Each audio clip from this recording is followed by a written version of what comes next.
Solo Sikoa lifting Cody Rhodes up. Spear from Roman. Cover, hook to the leg. Cody somehow survives. Are you kidding me? How? How did Rhodes survive? Desire is how, Corey. Grit is how, Corey. This is how bad Cody Rhodes wants to finish his story. What the? It can't be! It is! John Cena's here! Cena's at WrestleMania! A saving grace for Cody Rhodes. John Cena here to fight off Solo Sikoa. Solo sent crashing to the outside, courtesy of the franchise. Cena's got Roman on attitude! Down goes Reigns.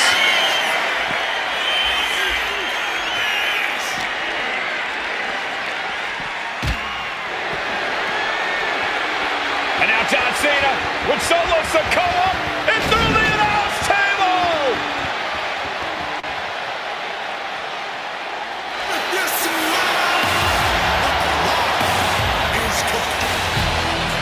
Oh, hold on, guys. Hold on.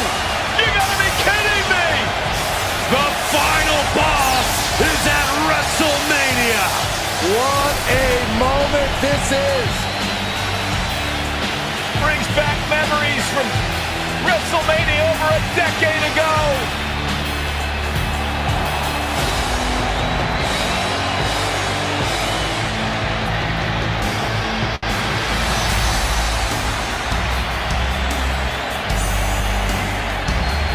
Now this is a WrestleMania moment.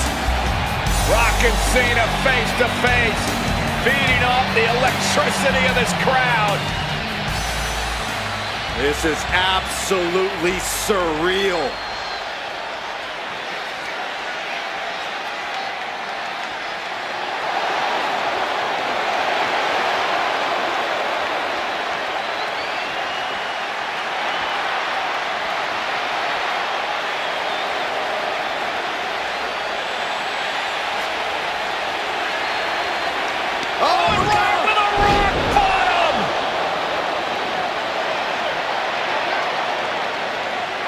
The final boss strikes, and Cena is down.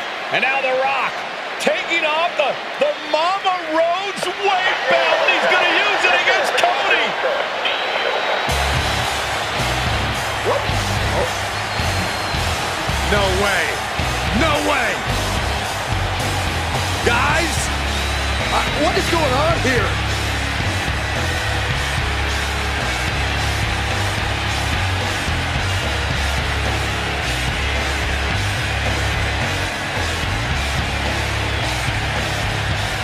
We know that music all too well, but It's Seth Rollins. And a Superman punch by Reigns intercepts Rollins, who's out here in the old Shield gear.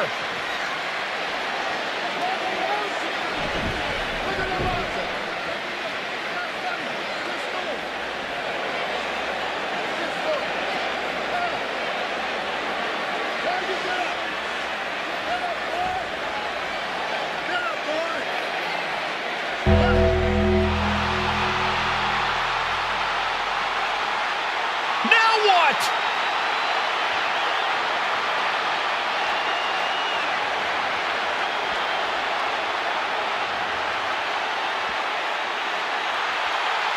Undertaker's in the ring! oh my gosh! the great one face to face with the Reaper at WrestleMania. Undertaker with the Rock! Choke slam! The Undertaker's back in WrestleMania! Unreal!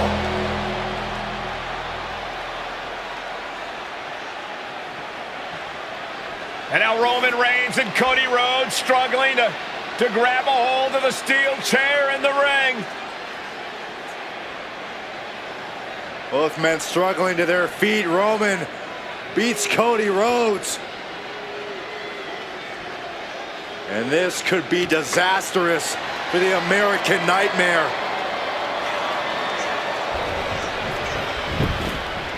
Poetic justice.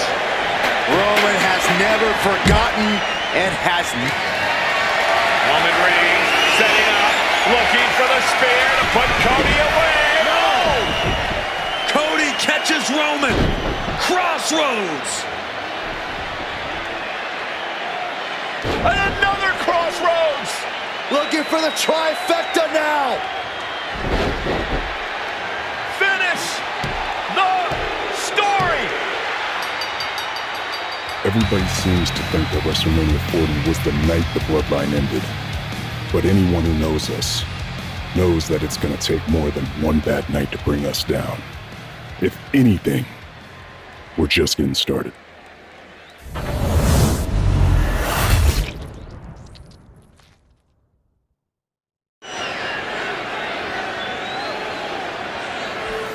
Ladies and gentlemen, this is an event of international magnitude. Photographers from around the world as they are documenting Yokozuna's every move. With Mr. Fruit and myself, from Comedy Drive, weighing 550 pounds, One thing, Corey, he's 550 pounds, bigger than he's ever been. And I understand Hulk Hogan trimmed down so he can have more speed, more endurance. But I'll tell you something, Hogan's got to take him out early. This is going to answer a lot of unanswered questions for WrestleMania 9. A lot of pressure on the president of WWE for what he did. But this is Yokozuna versus Hulk Hogan. Let the winner be the winner. One thing's for sure, Hogan will be quicker. He will be faster than he's ever been in any previous title defense. Well, this is going to be interesting because he's wrestling a fresh Yokozuna this time. Not a man who's already wrestled a 15-minute match with Bret the Hitman Hart. Hogan and Yokozuna's last match lasted less than 30 seconds when Hogan won the title at WrestleMania. I can tell you, this match will go much longer. Yokozuna will not be caught by surprise this time.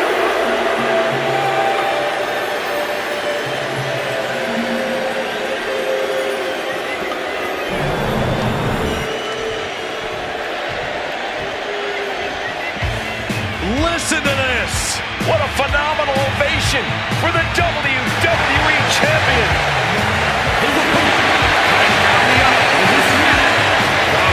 of the South, Jimmy Hart, from Venice Beach, California, weighing in 302 pounds, the WWE Champion, Hulk Hogan!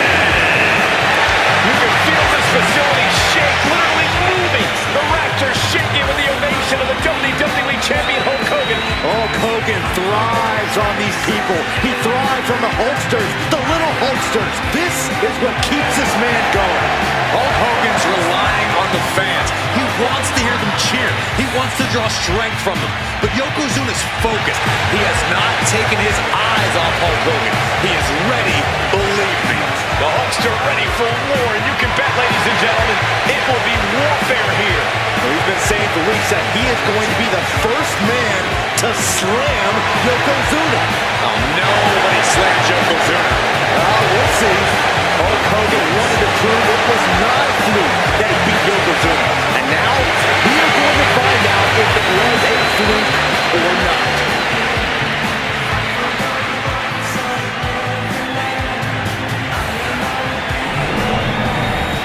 Intensity on the face of the champion. Challenger in the corner, looking more determined than I've ever seen.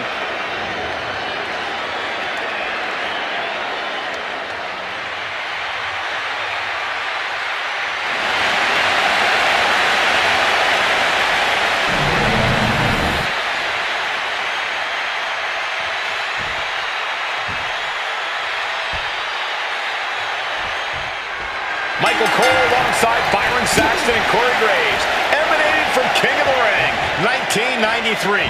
Yokozuna is fuming over his embarrassing WrestleMania loss to Hulk Hogan. Now, Yokozuna has vowed to reclaim the WWE Championship in what Hulk Hogan. Indeed, the last time these two shared a ring, it was disastrous.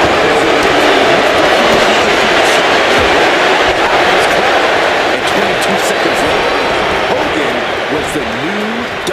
WWE Champion. But that night was mired in controversy as Yokozuna had just been to battle with Bret Hart to win the title.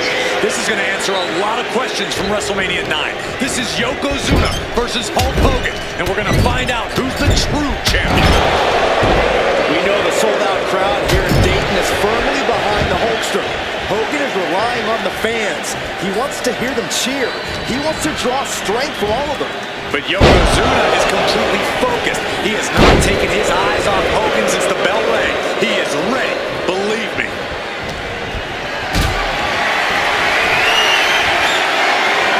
Counter by Hogan. Bombastic claims coming out of both camps coming into this one, gentlemen.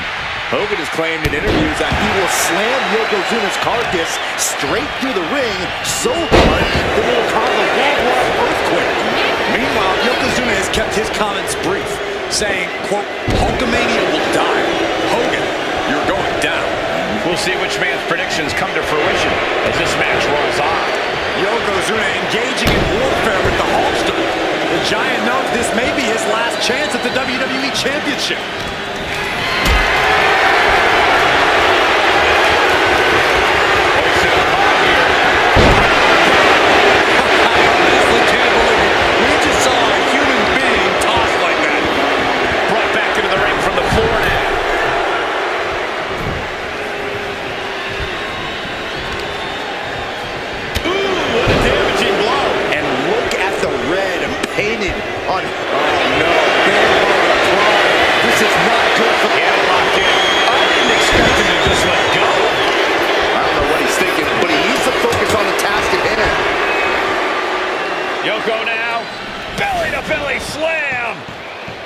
That's got to be the end of Hulkamania.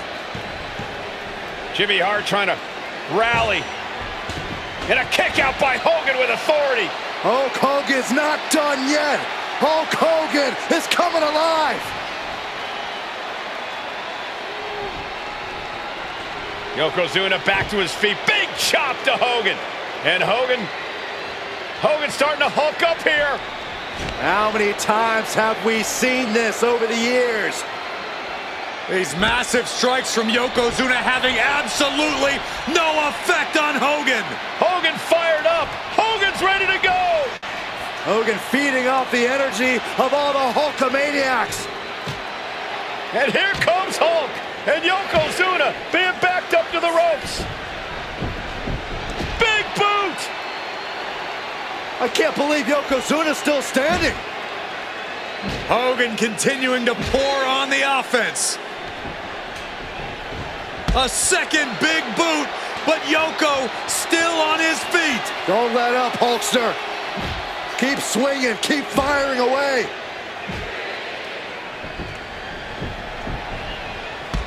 That boot, Yoko staggering, stunning, and he's down. Drop the leg, Hogan, drop the leg. Hogan, leg drop. Here's the cover on Yoko. Who kicked out of the leg drop? What?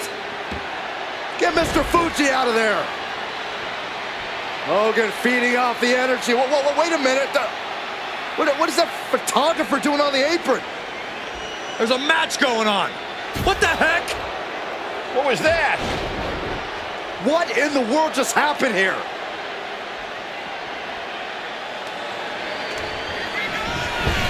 Oh, no. A big splash. Yokozuna demonstrating his full power. Hogan's in trouble. Oh, flapjack. Gosh, landing face first. And gentlemen, Yokozuna may be not away from ending Hulkamania. The camera lights are flashing. Yokozuna is so close to regaining the title. Just a relentless assault from Yokozuna. Yokozuna taking the fight to Hulk Hogan.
by the skin of their teeth. I don't think anyone inside this building was expecting a kick out after that.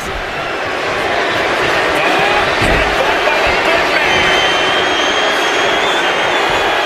This is not going to be pretty. Dragging his opponent to the corner, taking his time, up to the second rope. They might be moments away from crowning a new champion.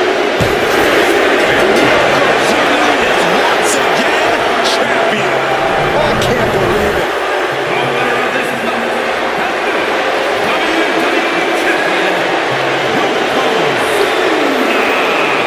We have the official word. Yokozuna is indeed the new WWE champion. We may have just witnessed the end of Hulkamania, gentlemen. There's no may about it, Cole. Yokozuna just conquered Hulk. One of the toughest teams in WWE history. Nearly 600 pounds of pure savagery. Accompanied by Offer at a combined weight of 565 pounds. Samu and Fatu, the Headshrinker. Fair warning, this one may not be too pretty, guys. You talk about rugged individuals. These are two tag teams that can really bring the fight to anyone that steps in their path. Yeah, there's about to be a seismic collision in the ring.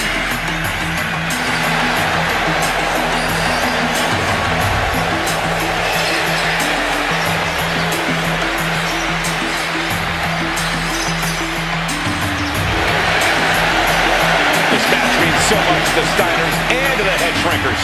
Well, the whole world is focusing on WrestleMania 9, and the last thing you want to do is come up on the short end. Pride is on the line, and as is a stake to the claim of being the toughest team in all of WWE.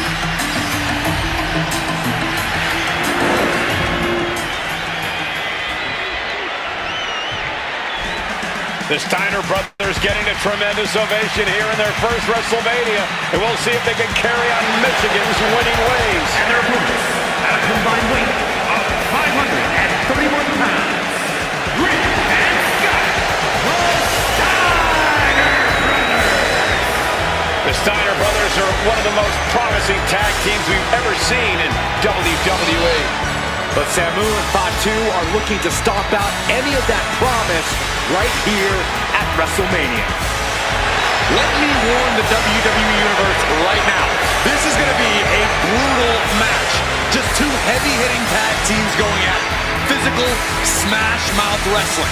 And like Saxton said, it won't be pretty at all.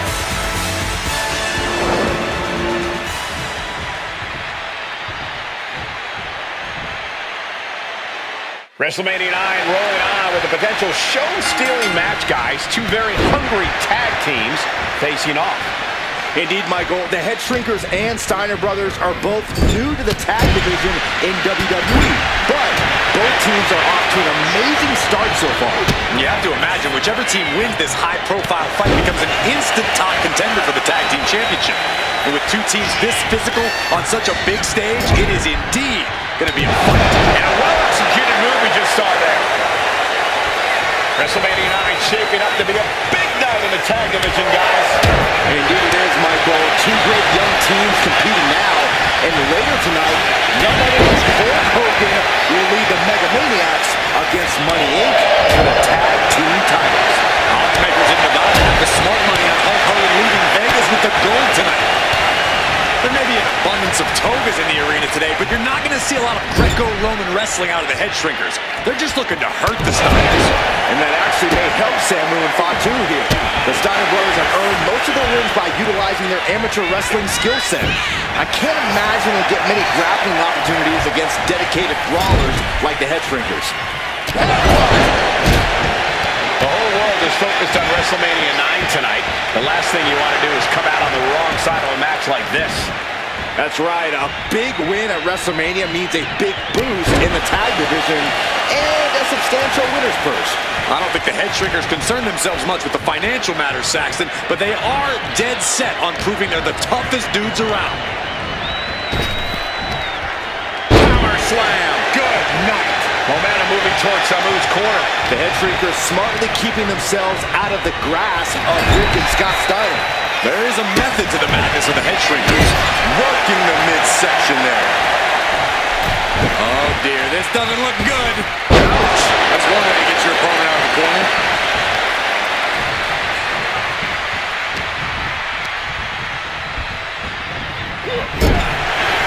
Before this match began, you heard the Steiner speak backstage. Scott saying, quote, "Me and my brother are going to go out with a game plan and do what we do best, and that's wrestle."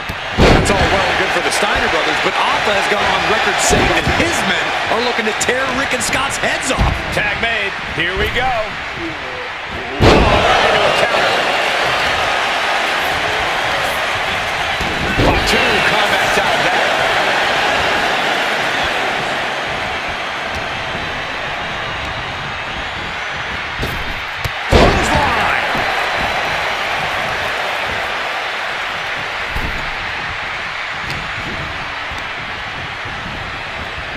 Just sent crashing to the arena floor. Steiner drawing a big reaction from the crowd.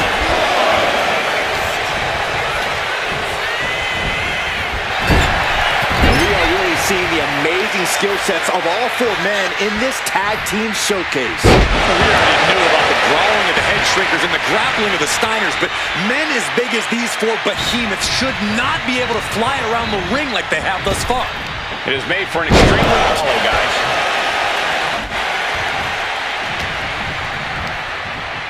Placed him in the corner here. Wicked clothesline. Getting the fresh partner in here. And here... And there goes Steiner sent outside the ring. Fatu like a one-man wrecking machine right now. Cleaning house.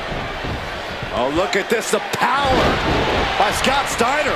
But the tag was made and Scott not aware. Big kick. Scott Steiner did not see the blind tag made by Samu. Oh, this is not looking good for Steiner. And this is what the head shrinkers do. Top-tier tag team wrestling. Steiner didn't see the tag, decided to hold on around, and got a foot in the face for it. As we find ourselves surrounded by all this pageantry, do you think either of these teams is feeling the pressure of their first WrestleMania? I can tell you that sent Sky high. Big elbow drop.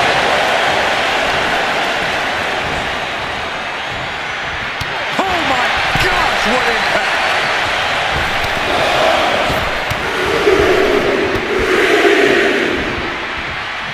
And look at front back suplex. Very nice.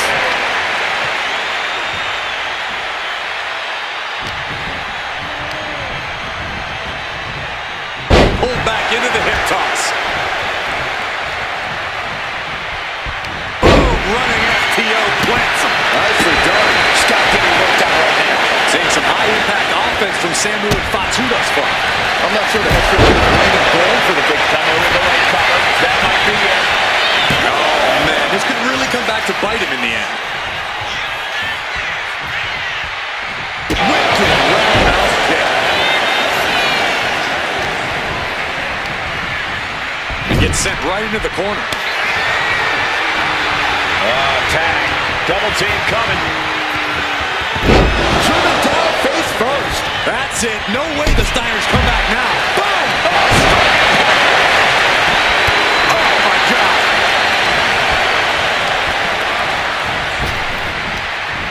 And that's going to jam Scott's offense. Kick to the face. He's going for the pin.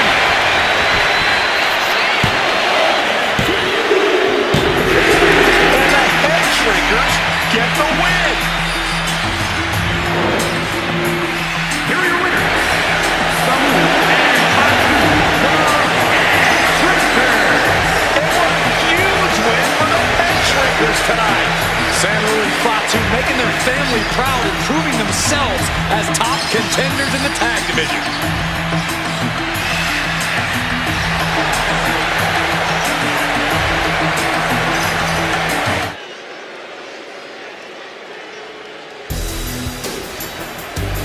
And here comes the #1 contender, at least for tonight, Rocky Maivia.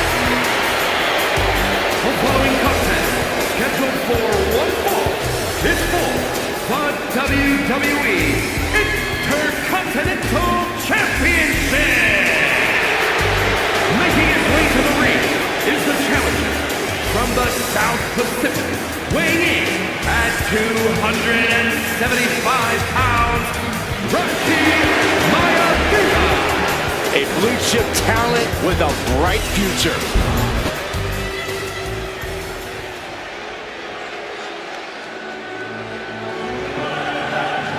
On his way to defend the Intercontinental Championship, Hunter Hearst Helmsley. His opponent from Greenwich, Connecticut, weighing in at 246 pounds, the WWE Intercontinental Champion, Hunter Hearst Helmsley. Helmsley is scheduled to face another challenger at an upcoming show this Sunday.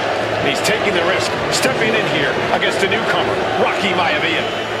Well, you can consider it risky, you can consider it overconfident, but any way you look at it, it's a dangerous move by Helmsley to take on an athlete who has been on a real roll.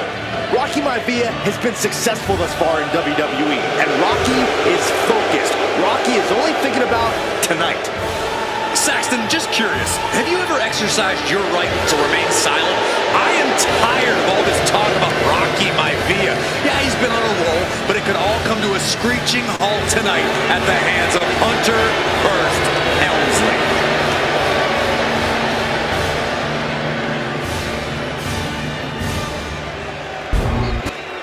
Looking at the champion, I guarantee there is no doubt in their mind as to who is leaving this match with the title around their waist.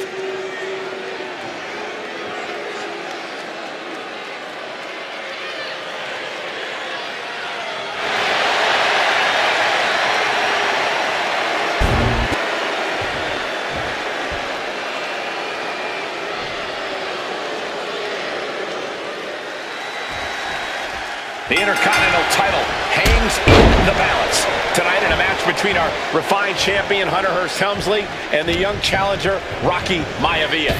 Rocky Maivia has a lot to prove here. The third-generation up-and-comer would love nothing more than to grab his first championship tonight and send a message to the WWE that Rocky Maivia has arrived. But Hunter Hearst Helmsley will do everything in his considerable power to stop that from happening. As far as Helmsley is concerned, Maivia is barely even worth his time. And Rocky is delivering solid damage, but needs to remember to get Helmsley in the ring. The title can't be won outside of the squared circle.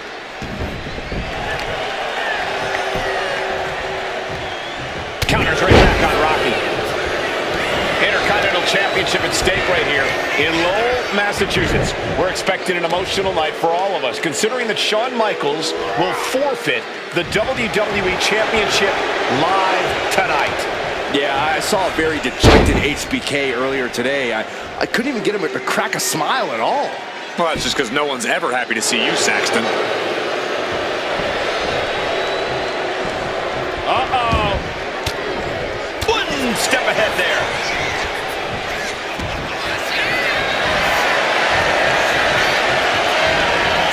Vintage move here. He just decides to end the hold. Wonder what he's thinking here. If Rocky Maivia is going to take down the more powerful and experienced Hunter Hearst Helmsley, he's going to have to do it with unrelenting energy. Rocky has to keep coming at the champion with big attacks until Helmsley collapses under the onslaught. It's a bold strategy that will take everything the young Maivia's got, but you're right. It could be his best path to his first championship win. And even before the bell rang tonight, I think Hunter Hearst Helmsley has been trying to frustrate Rocky. First up top. Knee drop. Maivia took to the sky and executed that high risk perfectly. I don't think Helmsley had that scouted at all. Schoolboy into the pin. Pin. Champ's in trouble. Kicks out. He still has life. That is just pure instinct at this point.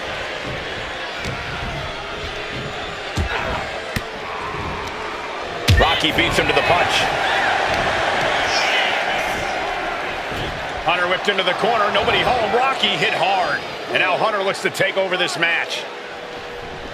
Helmsley muscling Maivia up to the top turnbuckle and a big right hand. Helmsley with something big in mind here for his challenger tonight.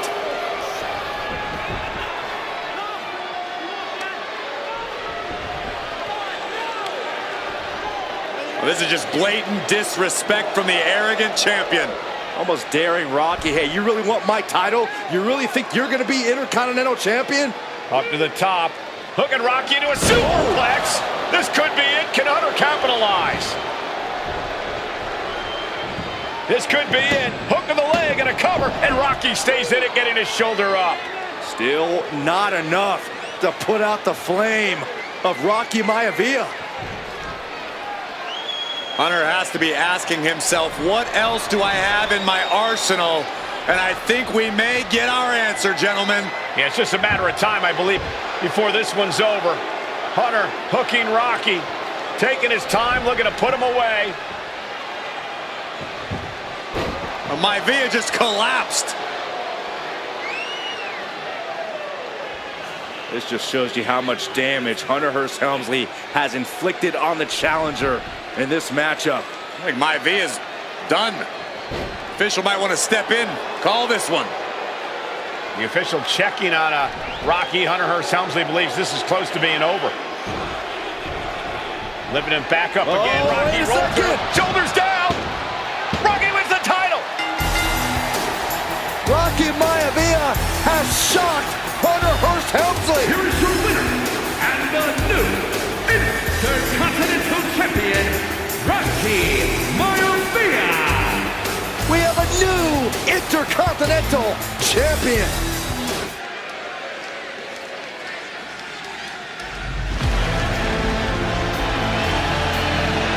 Uh-oh, somebody called the local zoo.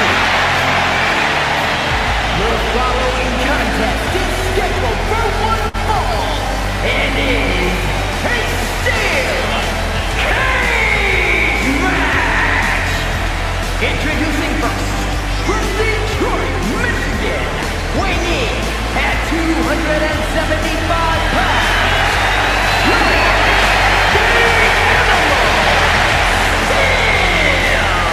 I'm not even sure the cage can contain this man.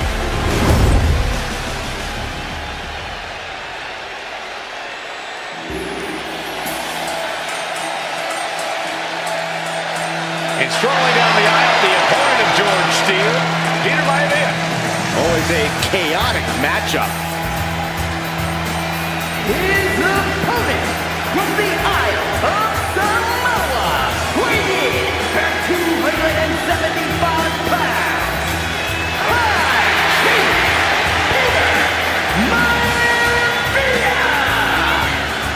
Steele had better keep an eye on Maivia because Maivia is a true brawler.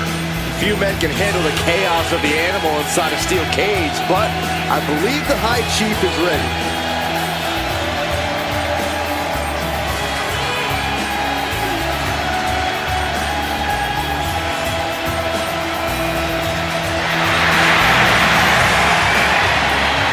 Maivia carrying such pride into the ring. Very stark contrast to Steele. We'll see which prevails tonight.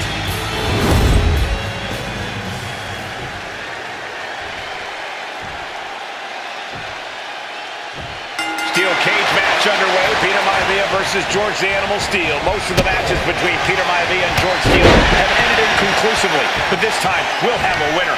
These are two very different men, Cole. The High Chief is a man of great pride and respect for the ring, while Steele is, well, I can't think of two opponents with more opposing styles. You said it, Corey. Let's just hope this one gets taken care of in the ring tonight. Gentlemen, we touched on the differences between Maivia and Steele as competitors. One man based on order, the other on chaos, but it's reflected in their looks, too. Indeed, Michael. Just look at the sculpted physique of the High Chief. And the tribal tattoos on his body are extremely intricate and definitely eye-catching. And Steele is, well, he's an ugly creature. Enough hair on his upper torso to classify as fur. Folds in his bald head. He's like a modern-day Neanderthal. Peter Maivia now with the upper hand. And you can see Steele is struggling to weather the storm of the High Chief. They're going to use the cage as a weapon.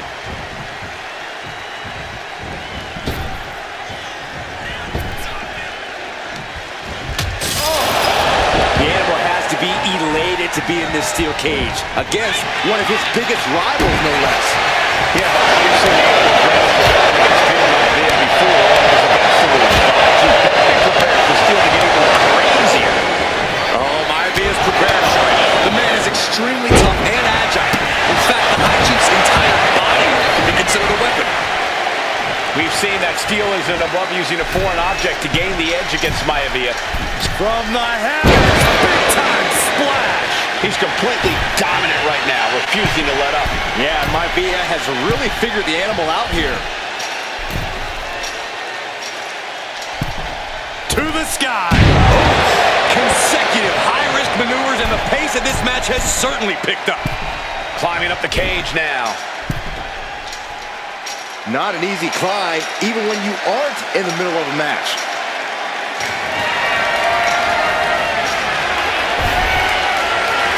Makes it to... I don't like what he's thinking here. Not one bit. He's trying to climb up the steel cage. Going in for the win here.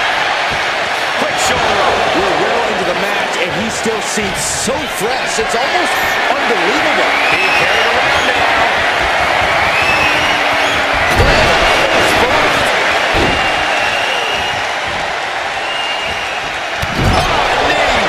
Lights out. Steel turning Maivia into the hunted here. Looking to dethrone. Oh, look at the start of this. Could be going into the playbook for submission. The arm is cinched in, able to punch his way out.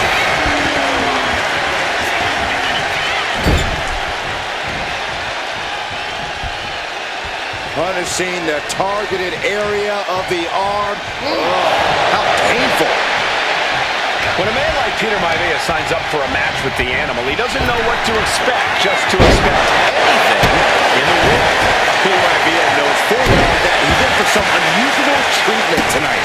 In fact, Steel often has trouble finding opponents due to his erratic nature. But when it comes to competition, the High Chief wants to prove he's from the heavens.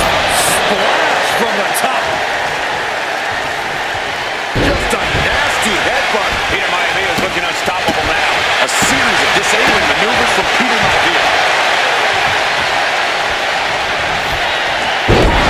Maivia just dominated the animal with that one. Maivia looking at it all here. He just might regret this decision. George is tied up here. George is laid out. Shoulders are down. And the High Chief defeats the animal. Here is your winner, High Chief Maivia! Anytime these two have faced off, it's been eye for an eye. But the steel cage has finally delivered a decisive victory for the High Chief, Peter Maivia. George Steele is one tough animal, but the way Maivia faced... And now a dark horse will face an unforgiving titan in hopes to don the crown. Lyra Valkyria versus Nia Jax in the Queen of the Ring Finals. Is the final match in the Queen of the Ring Tournament.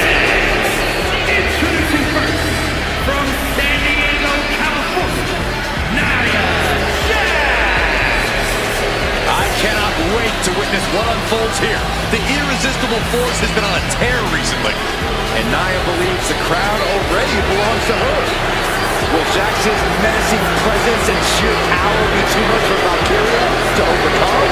Or can Lyra write a happy ever after ending to her Cinderella story?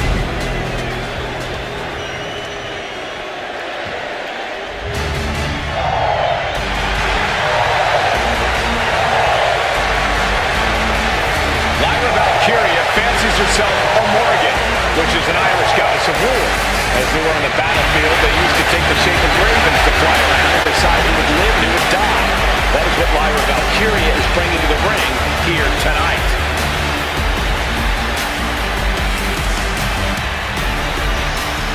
And her opponent, from Dublin,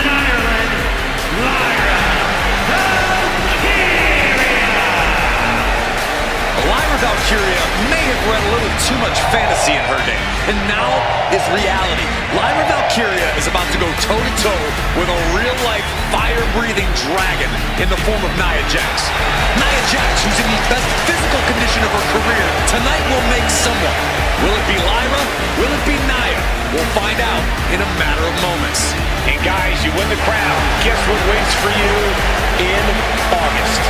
A date with the champion of your respective brand at SummerSlam.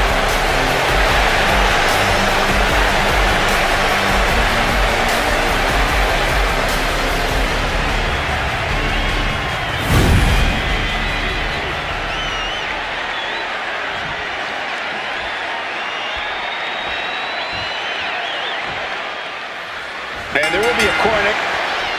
And Nia now misses wildly. Lyra goes up over the top. Nia's got it caught, though. Lyra trying to rely on her technique to bring down the irresistible force, but having no luck at the moment. I'm not sure this is going to work either. Jax just entirely too strong, but whoa! That was interesting. Oh, nice athleticism by Valkyria. Even Jax might be a little impressed. I wouldn't go that far, Saxton. Here comes Nia, just imposing her will on Lyra Valkyria. Again, Lyra showing how resourceful she is, applying the sleeper to Nia Jax. Lyra tried to hold on. And now Nia Jax in control, and she's going to look to put Lyra away. Nobody home! Set outside the ring, and Valkyria's got a chance. Huge window of opportunity. Right now for Lyra Valkyria to strike. Lyra may actually pull this off. Lyra may become queen. Lyra has the advantage. She has Nia reeling. But Lyra can't win Queen of the Ring with Jax on the outside. This match has to end in the ring. Scoop slam sets things up. Each woman here is on a tough road to become a Queen of the Ring finalist. Every matchup in this bracket has been a toss-up. Valkyria knocked off former women's champion Io Sky earlier this week, but Nia's had an even tougher challenge. Two great former champions in the form of Naomi and Bianca Belair. Even more impressive than that, she handed Jade Cargill her first WWE loss. Granted, Corey, that was a disqualification victory for Jax. I'd say there's still some unfinished business between Nia and Jade. Oh, look at this. Boot right to the throat. Nia doing exactly what she set out to do, keeping Valkyria grounded. Now Jax needs to stay the course, and the crown will be hers. She gets bounced into the corner.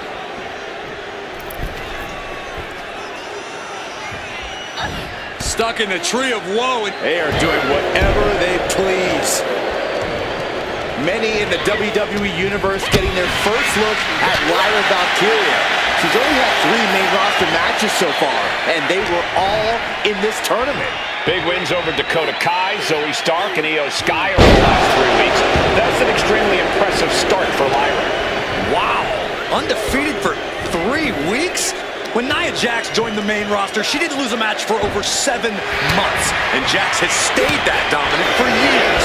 She might be waking up. Standing up for herself and fighting back. And Lyra only finds herself on the defensive. And the irresistible force is really Valkyria crushed in the corner by Jax. Squashing Lyra in the corner, and the beginning of the end may be near. And Nia now, with Lyra on her back, gonna climb up to the second rope. This is a scary situation for Lyra. Oh, look at this, maybe not. No way, there's no way. Oh, my. Oh, no! Good night, Annihilator! Here is your winner and the new Queen of the Ring, Nia Jax!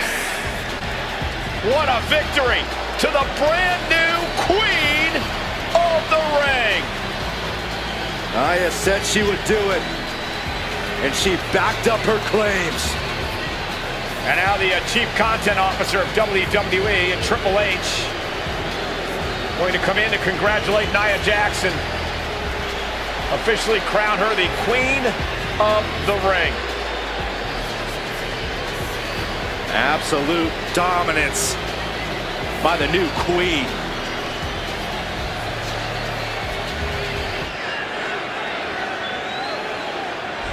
Is it legal to not show up? Rikishi has brutalized Austin lately.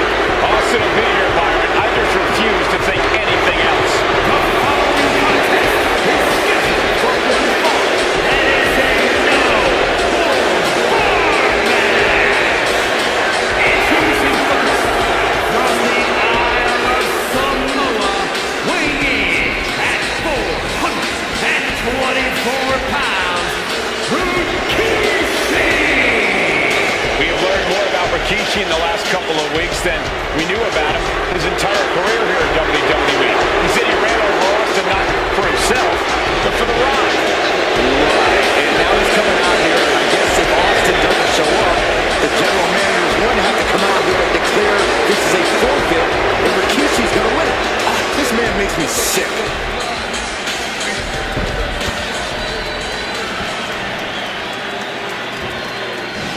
Is he here? Well, there's the rattlesnake's music.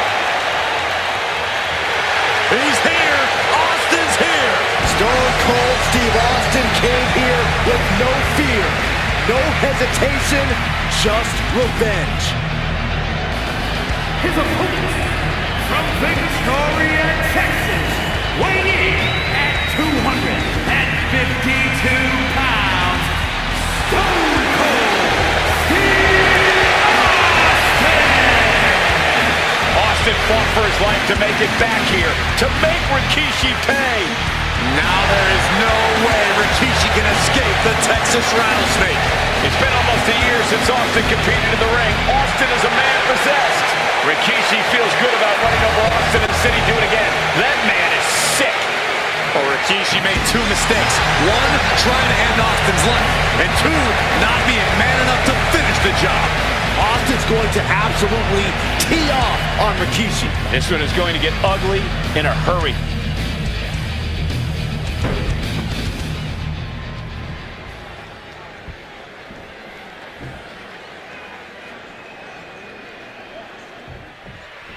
It's a miracle Austin survived being run over by Rikishi.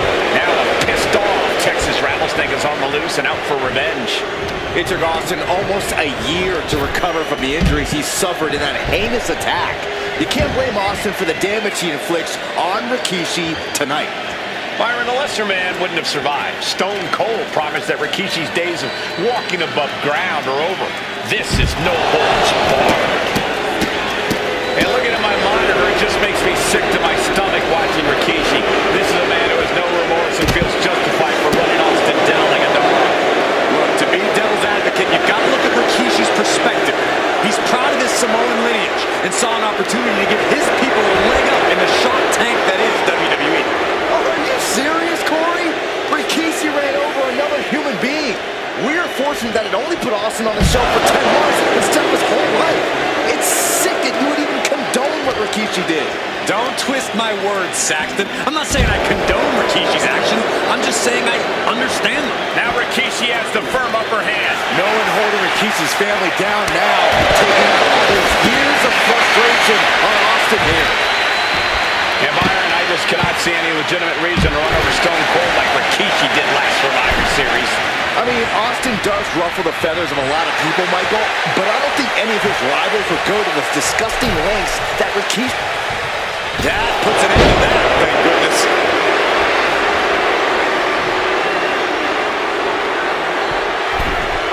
He'll make his way to the ring. And there's Austin sent flying.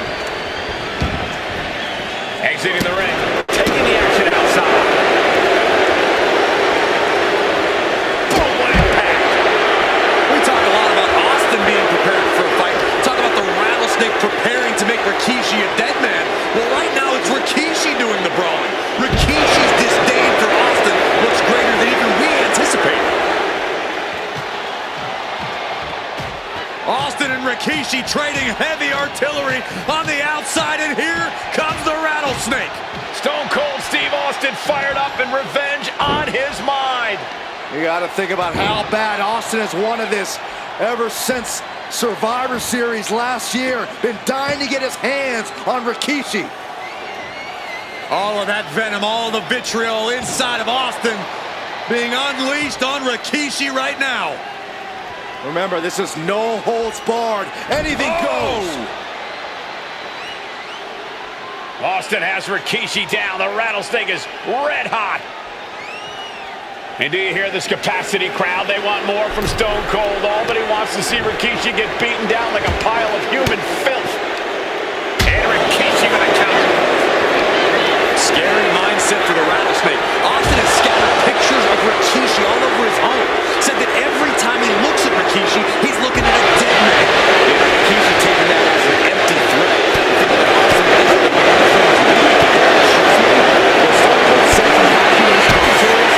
That's no empty threat. Corey, Austin has been out of in-ring action for nearly a year. Does any possible ring rust factor into this match?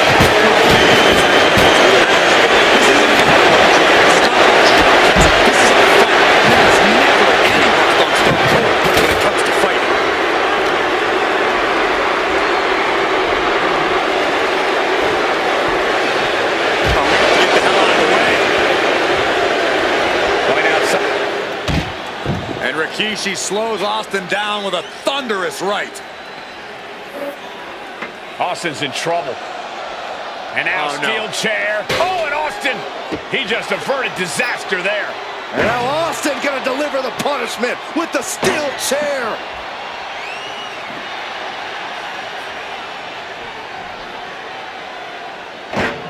A relentless Texas rattlesnake beating the brakes off of Rikishi with a steel chair. And again, thunderous blows by Austin. Down goes Rikishi. Austin beating the hell out of him. I know Austin has good reason to be doing all this, but he could be taking it too far at this point. I don't think the rattlesnake is taking it far enough, Corey. Austin wants to put Rikishi's life in danger, just like Rikishi did to him. Oh, boom.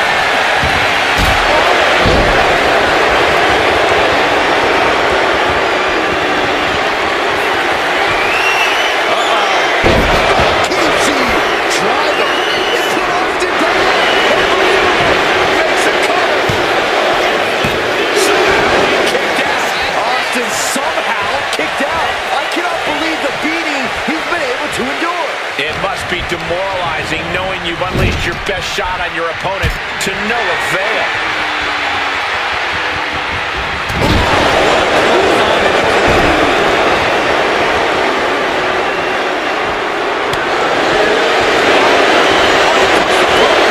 And Rikishi enjoying how he's worn down the rattlesnake throughout this match. And I bet The Rock is smiling about it too. Stop that nonsense, Corey. Gets caught up in a bad position. Shining inside cradle. All packages could be it. And a kick out, only one. If that won't beat him, I'm not sure anything will. Reversal, and it turns things around.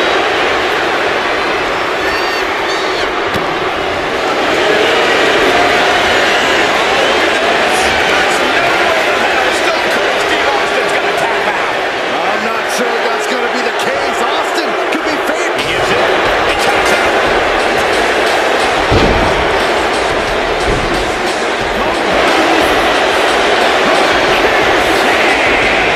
This is not what many of us expected to see. We wanted to see retribution, but Rikishi was too much of a monster for Stone Cold tonight. The vitriol that consumed Rikishi powered him to finish the job and leave a battered Austin in his rear view mirror.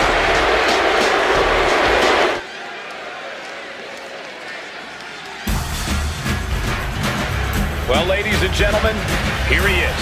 He can be the next WWE champion, the near 400-pound Umaga. A man that since debuting right after WrestleMania 9 months ago has remained undefeated. And Umaga has been in the ring, Byron, with the best of WWE. This man looks, moves, and sounds like a movie monster. Except Umaga is for real. He is a Samoan bulldozer, an 18-wheel version with a mean streak, big, athletic. athletic, strong, and probably going to outweigh John Cena by well over 100 pounds. Since 1963, the WWE title has only changed hands twice here in Kansas City.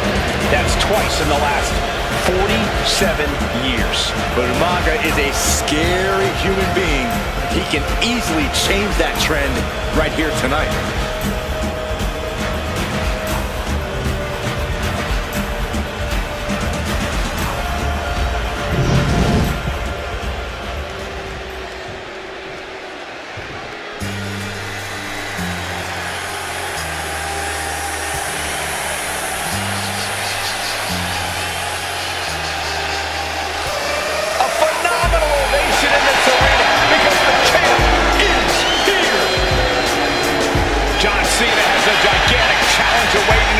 But Cena doesn't have a reverse gear. Absolutely not. The champ only goes one way, and that's straight action.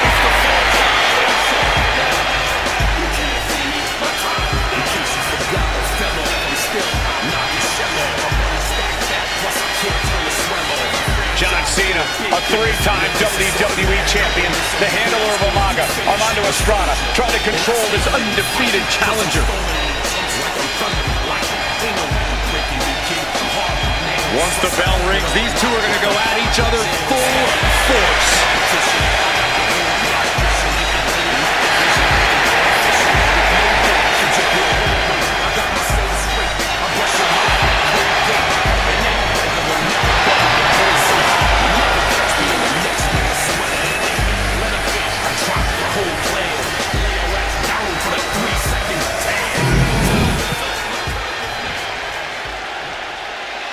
The following contest is scheduled for one fall, and it is for the WWE Championship. Introducing first, the challenger from the Isle of Samoa, weighing in at 353 pounds.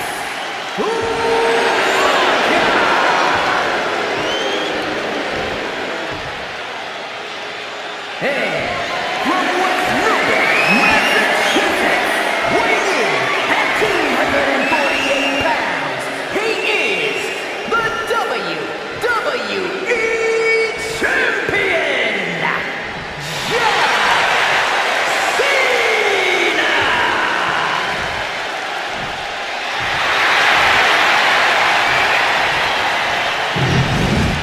You win this title, you are a top name in this industry.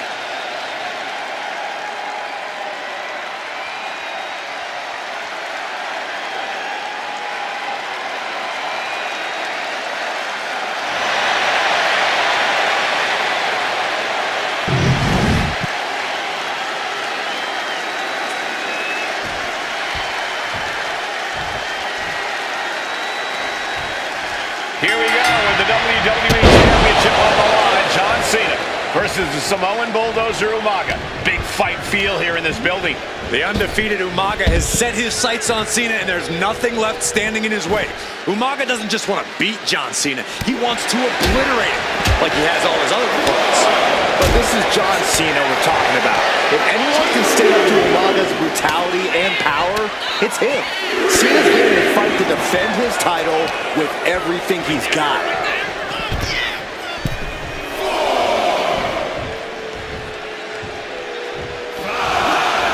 Oh, boom! Oh, swept the leg right out from under.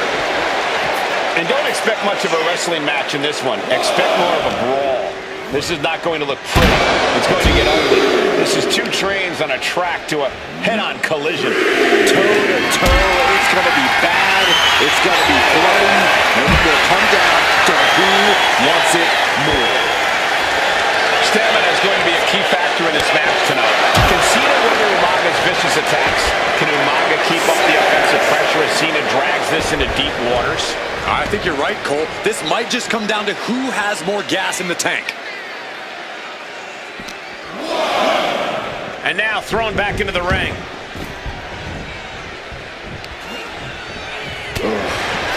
Cena tonight attempting to do something no one else has been able to do. Be it HBK, Triple H, Kane, the list goes on and on. No one has been able to beat Umaga. Since debuting in last year's WrestleMania, he's never been pinned, never been submitted.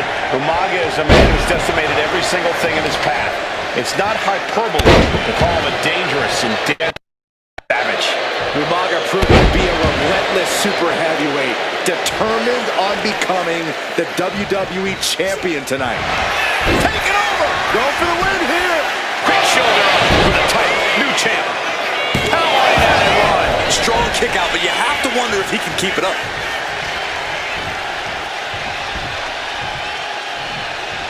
Clothesline. So effective. A rare position for Cena in this fight. We can't often say that John's overpowered in a matchup, but this 360-plus pound Samoan bulldozer is more than a formidable opponent. Listen, sometimes when there's a fight, you're not always going to be the biggest. You're not always going to be the strongest. And even if that is the case for Cena tonight, John Cena has never met a fight he didn't like. Cena will try to gain strength from this capacity crowd in Kansas City, but not even that may be enough to stop a rampaging Umaga. And Cena's able to evade. Spiked with a Michinoku driver.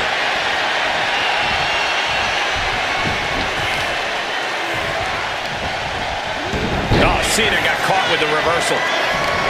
And I could look at Umaga and he reminds me of Yokozuna. His unmatched thickness and size is an orthodox offense. Look at Umaga's thighs, his calves. They give him a great power and a great base. It makes him almost impossible to knock off his feet. He's thick, he's strong, he's nasty, and he won't be slowed down. Setting powerbomb! More power moves like that, we could be looking at a new champ in no time, gentlemen. Got him in the corner now.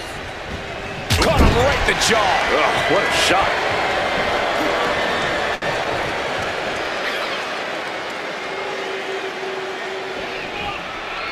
And Cena flattened in the corner. Umaga's just overpowering him. Look at the strength. Into the corner, just setting Cena up. You have to start to ask yourself, is the end of John Cena near? I think so. Look Yeah, out! what a headbutt. No one has been able to stop Umaga. No one. You are seeing why Umaga is undefeated. Why no one has been able to stop the Samoan bulldozer. Here comes Umaga, and Cena catches him with a boot. John Cena from behind, rolls him up, shoulders down, and a kick out by Umaga. And Cena immediately back into the clutches of Umaga. I'm not sure what else Cena can do here. I'm not sure John Cena knows how to stop Umaga. And Corey, you know there's no force equal to being on the receiving end of a headbutt from Umaga. It's in Umaga's DNA. Generations have perfected the art of using their own skull as a weapon that could stop an elephant. Pulled in for Belly to belly. Sometimes I look at Umaga and it just scares me. I think he forgets it. Here it comes. Could that be enough to gain the title? still holding on to the title. The title still hanging in the balance. Resilient. Winding up. Samoan spike. That might just seal the deal on us having a new champ. New champion. An undefeated champion.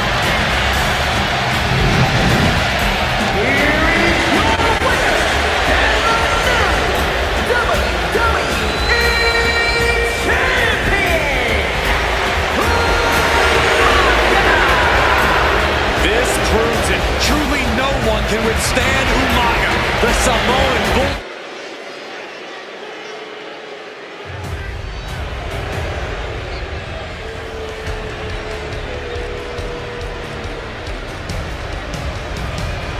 AOP is here, ready to wreak havoc. And they want to prove 3-minute warning has nothing on them. Two roughneck teams ready to use this extreme rule stipulation to the fullest.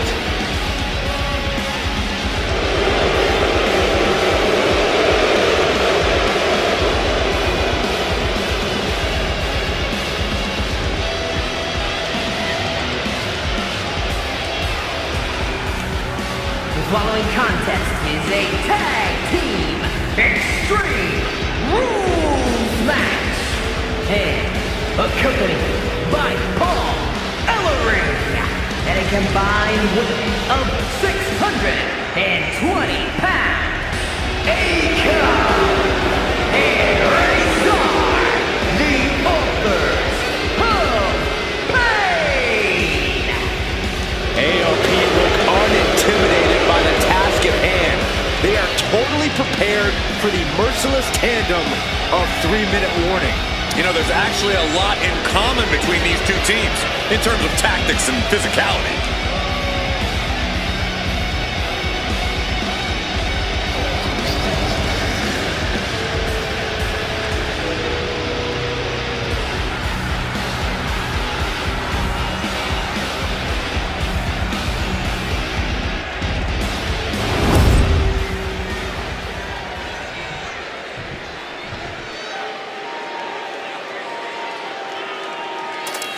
And guys, the authors of pain now have 3 minutes.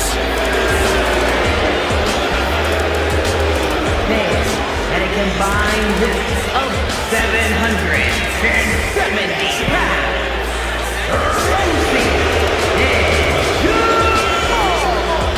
3 minutes warning. Authors of Pain versus 3-minute warning is a recipe for brutality and ruthless carnage. And that's in a regular match, Cole. This is Extreme Rules. These two hit squads are going to tear each other apart. 3-minute warning made a career out of demolishing anyone who got in their way. Why would AOP be any different? Because that's exactly what AOP does too. They play the same game as 3-minute warning. Here we go with AOP and 3-minute warning going head-to-head. This is an Extreme Rules match, and it's a good thing it is, because neither one of these teams likes to play by the rules or limit their aggressive tendencies. There's nothing on the minds of these men except dealing as much damage to one another as possible. Both 3-minute warning and the AOP excel at brutalizing their opponents and inflicting massive amounts of pain. But only one of them can be the best at it. We can safely predict that this is going to be an exceptionally gruesome and painful match to watch.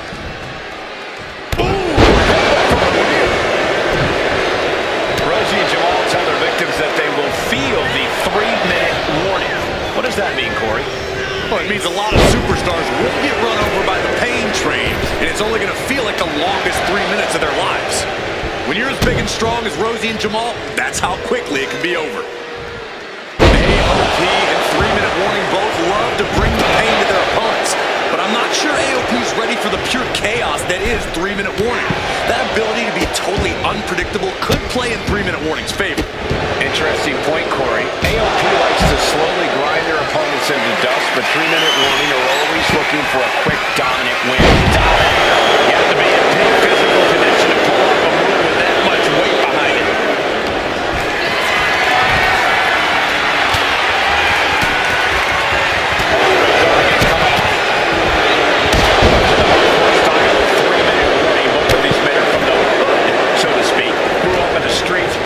Tough. Rosie and Jamal have a lot of tenacity.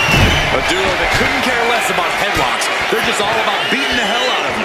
3-minute warning shows up like tactics need to be respected. Rosie and Jamal only care about one thing, and that's the winner's purse. Calculating the next move here. First. And what's his manager looking for under the ring? He has no business down there. Getting back into the ring now. Archer trapped. Headbutt from behind. Man, Rosie and Jamal, Akon and Razor representing the biggest, most imposing teams WWE has ever seen. Both teams don't care what the motive is, don't care who the target is. Their goal always remains the same, and that is complete destruction of the opposition. We call them equal opportunity ass kickers. The first few rows should take a couple steps back because no one is safe when you're in the vicinity of these teams.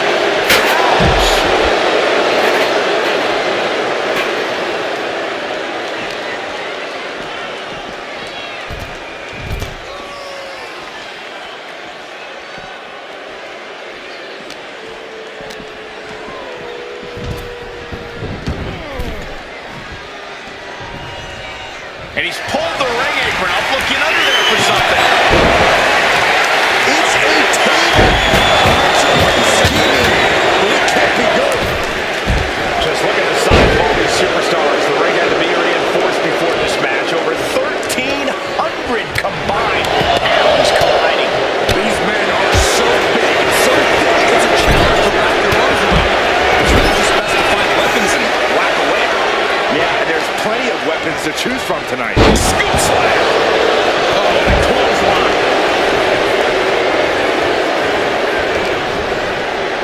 Whip back into the ring. Uranagi. Man, oh man. Tension is mounting as he eyes his target. Taking flight. Counter with the pin. This might do it. I don't know why he just called off the pin attempt. Hopefully he has a strategy. Uh-oh. Headbutt. Pay special attention to Rosie in this matchup. 6'5", 375 pounds. The man can run a 40-yard dash in 4.8 seconds. This guy is a pure athlete. Rosie played high school football. He can do it. Oh, wow. Made the save there. That could have been it. Still headbutt. This one's heading to the outside. Going to the top now. And he gets sent back into the ring. Soaring. Oh, man, he landed rough there. Oh, what a clubbing blow. Down the hole. Makes the cover. He's definitely been there. Yeah, gotta wonder what he's thinking. We knew this would be a grueling and punishing match, but AOP and 3-minute warning are exceeding all expectations. Oh my gosh! Is this the end? It only gets a 1 count. Still gonna take a massive effort to keep him down. And he's leaving the ring for the moment. Clearly hoping something nefarious is beneath the ring.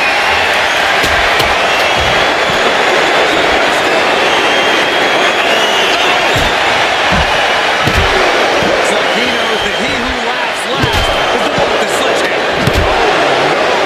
Driving down with the sledgehammer. Ooh, sharp elbow. Big-time clothesline. Good grief. He pulls off the reversal. Quick thinking that time. And now gets tossed into the ring. Oh, man, meeting the barricade. Retaliation from Rezar. And he tosses him back in there.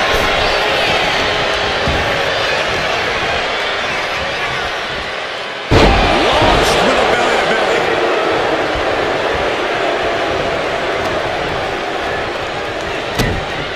Into a sidewalk slam. Carefully placed stomp to the arm. He's in a bit of agony now. Yeah, true rules matches eventually take their toll on everyone. He might have him. Got his pin principle. He gets the kick out after the one. Right now, I just don't know what it's going to take. I'm having a hard time believing that one. I don't know what he's got in mind heading to the floor here. He's got that sadistic look that only comes when ladders into the equation. Back into the ring. There you go. Locked in. That's it. 3-minute warning are done. Chucked right out of the ring. Jamal pins the shoulders down. Makes the cover. So close. That could have been it. Oh, man, he is more than fired up right now. Taking head over heels. And he just got caught good once again.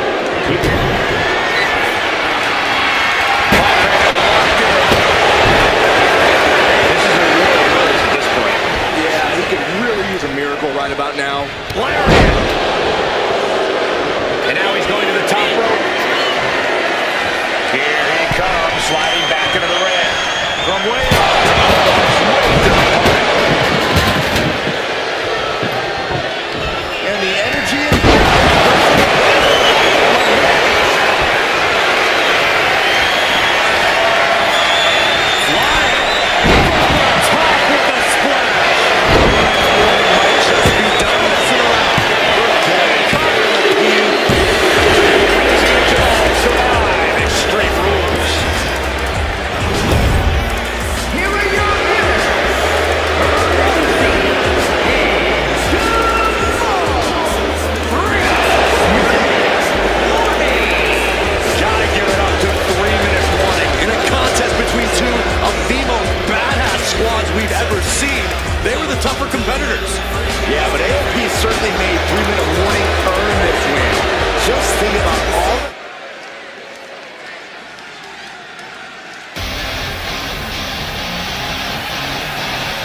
history tonight here in St. Louis. The first ever women's Money in the Bank ladder match. The following is the first ever Women's Money in the Bank ladder match. Introducing first, from the Queen City,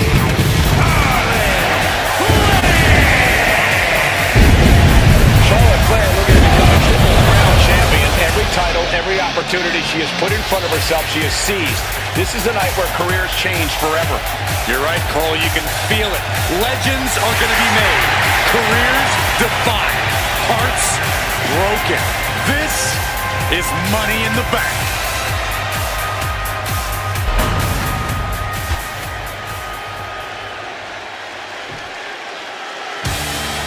And Byron, Becky Lynch with a very astute point. I rip off arms. You can't exactly climb a ladder with no arms.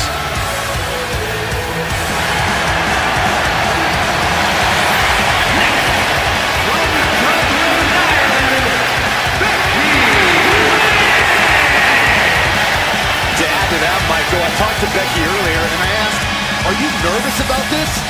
She said, yeah, I'm a little nervous, but I'm more excited than anything because I get to be part of history.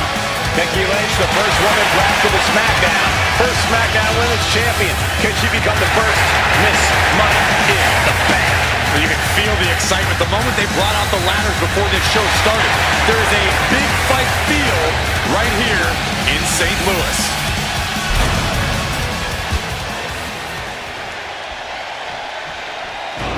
There's a big fight coming. Tamina, perhaps the most dominant superstar in this match. And I guarantee she is not fazed by taking on 4 different opponents in a ladder match. from the Pacific Islands, Tamina. This is a milestone moment that is being watched all over the world. And Tamina is hoping to live up to her family's legacy. She wants that briefcase. She wants that title. It's in her blood.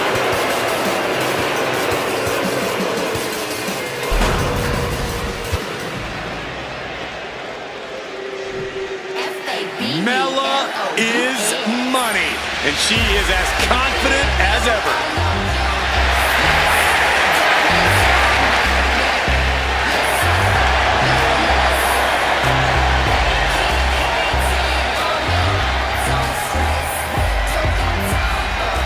Making her way to the ring from Staten Island,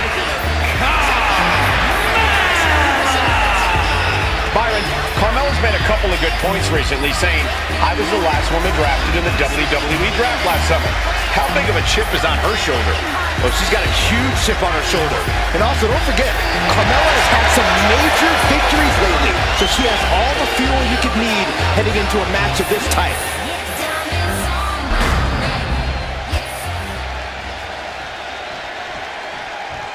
Natalya, another superstar who walks into this match thinking she has legacy on her side tonight.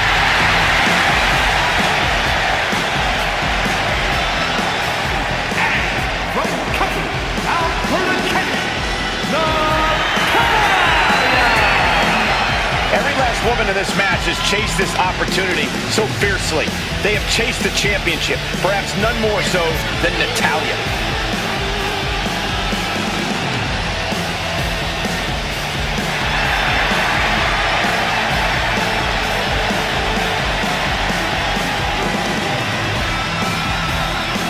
Winning Money in the Bank would certainly go a long way to helping Natalya prove she too is the best there is, the best there was, and the best there ever will be. Winning that briefcase is like taking the proverbial express lane to success. This new generation of female superstars are providing yet another milestone moment here. Tamina, Charlotte, Carmella, Natalya, and Becky Lynch are going to climb the ladder and retrieve the briefcase to become the first ever Miss Money in the Bank. And looking at the playing field, the majority of these women love to utilize the submission offense to put opponents away. Taking someone out. He really should not shy away from using the biggest weapons in the arsenal. We've heard Becky say she was going to rip arms off tonight. You can't exactly climb a ladder with no arms. Suddenly you've got front row seat to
for Tamina.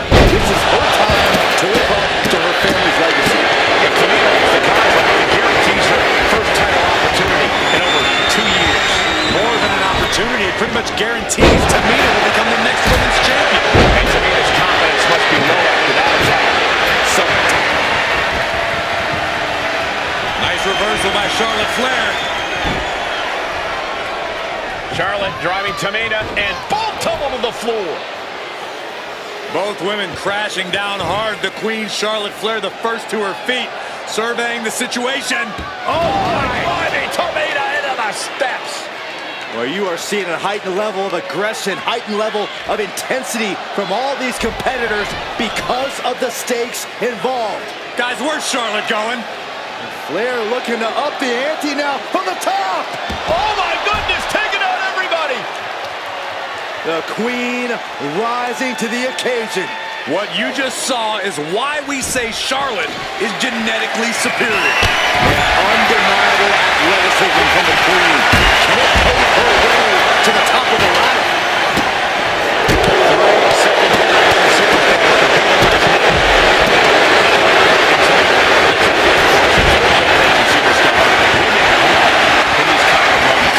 Any of these women will have a significant challenge to her legacy if she can become the first Miss Mo in the book.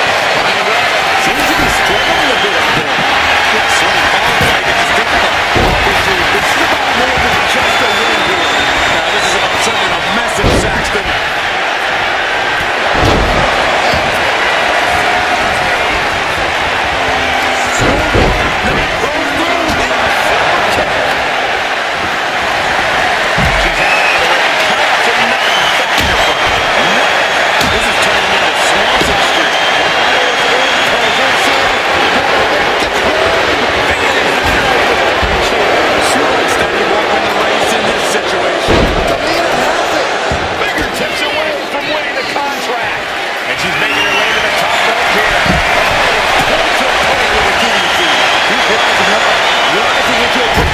Position.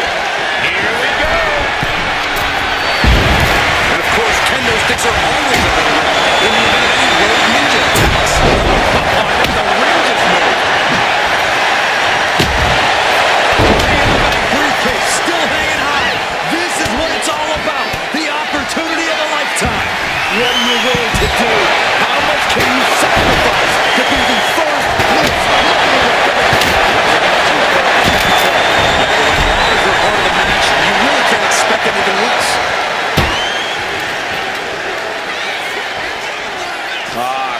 Crank in the head. Heading back to the ring. And she reversed it.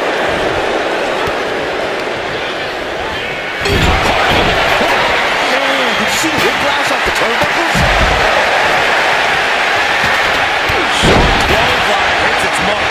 She's been slowed down yet again. And all of this pain and discomfort will make ascending the ladder very challenging. Oh my, dragon screw. Lynch. Suplex roll through into that armbar submission. Disarm already cinched. Got the submission, but that's not going to win this. And she lets go of the hold. Maybe she didn't like the leverage or grip she had on that submission. Taking this match to the outside. Carefully setting up the ladder. Climbing up. But is there enough time to go for the win? She'll take things into the ring. Buster. Ladder set right in the middle of the ring. Starts to climb, but needs to move quickly.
be sour. Clap for your world-famous four-time champs and feel the power. It's a new day. Yes, it is. Are you prepared to kick off Hell in a Cell with the four-time tag team champions?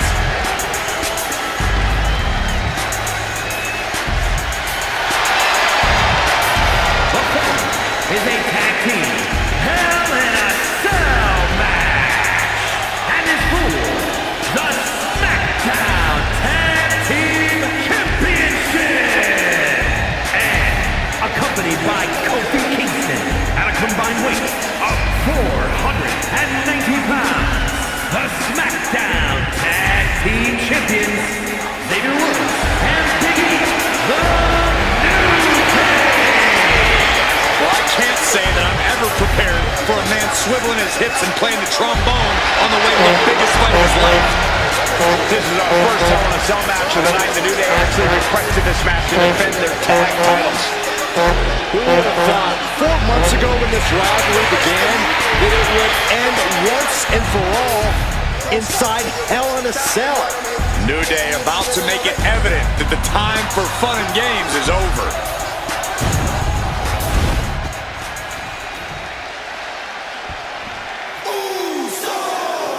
This is the first time that tag titles will ever be defended inside Hell in a Cell. And at a combined weight of 493 pounds, Jimmy and Jimmy, the Usos. Tonight in Detroit, the Usos welcoming New Day into the penitentiary. This is going to be like a Chow Hall beatdown. In every sport, you hear about super teams. Well, tonight, we're seeing 2 super teams of the modern era. This is going to be special.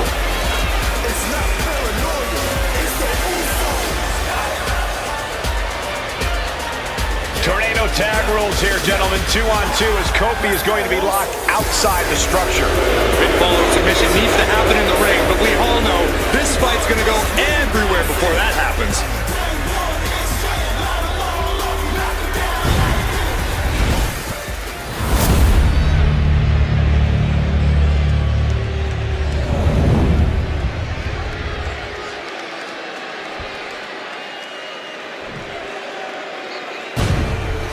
Matchups like these are why I love tag team wrestling.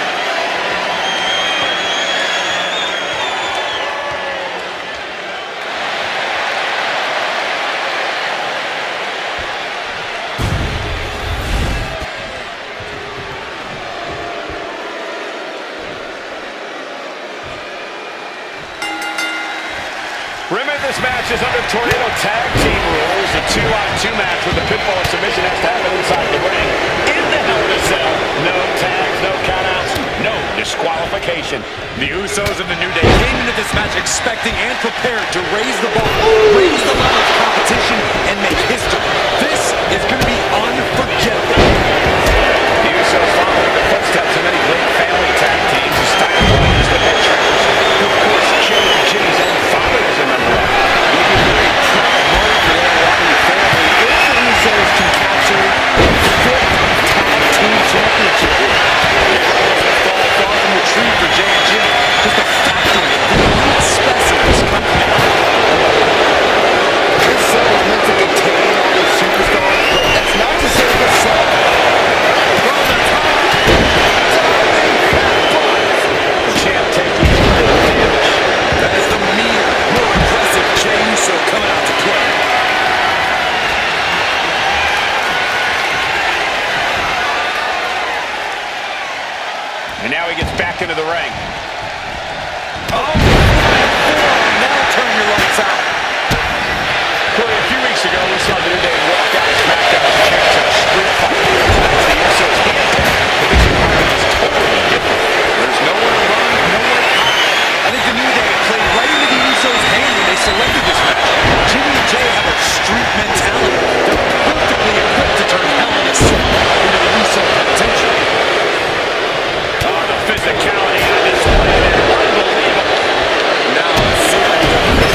Uso sent outside the ring, and now the New Day on the attack. Big E, as aggressive as I've ever seen him here tonight. And Xavier Woods now with toys, kendo sticks in hand. And it's about to get more aggressive, more vicious, more barbaric.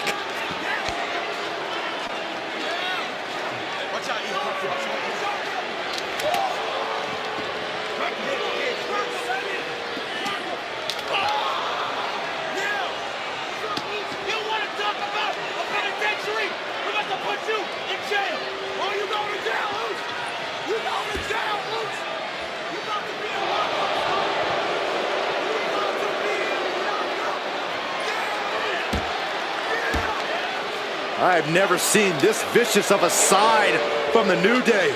It's what Hell in a Cell does to you.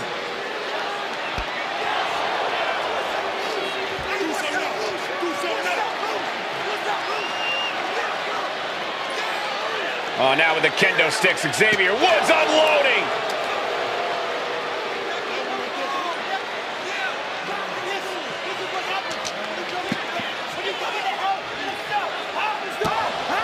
Well, you're saying it, Byron. Hell in a Cell makes you do some awful things. Just attempting to survive, attempting to win. Do whatever you want, punish however you want. Right now, that seems to be the mission statement of the New Day in order to retain the SmackDown Tag Team titles. And that's what it's about, proving you're the best in one of the most insane environments in WWE today. The New Day have just changed the whole complexion of this match. I don't know if I've seen New Day go to these lengths before. No time to be a jovial bunch when you're in a cell, Michael. Tonight, it's not about entertaining. It's about putting your sworn enemy to rest for good. Talking to Xavier, he told me the one thing the Usos have taught us is that we have to embrace a more lawless culture here in WWE. A more lawless culture in this rivalry. And that could be the reason the New Day chose to have this match in the Hell in a Cell. It's been such a chaotic rivalry. This match could finally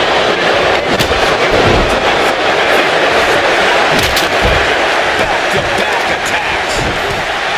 Swing on sight and don't stop swinging till it's over. The Usos being relentless in their punishment. Out of the ring to the confines of the chain link enclosure. Landing the uppercut. The Usos and the New Day have been trading title reigns for the majority of the year now. This is the contractual rematch for the Usos. If they lose, the Usos won't get another opportunity for the titles. As long as the New Day have a chance, they'll just be Might be in trouble. Are you kidding me? Not even a one count.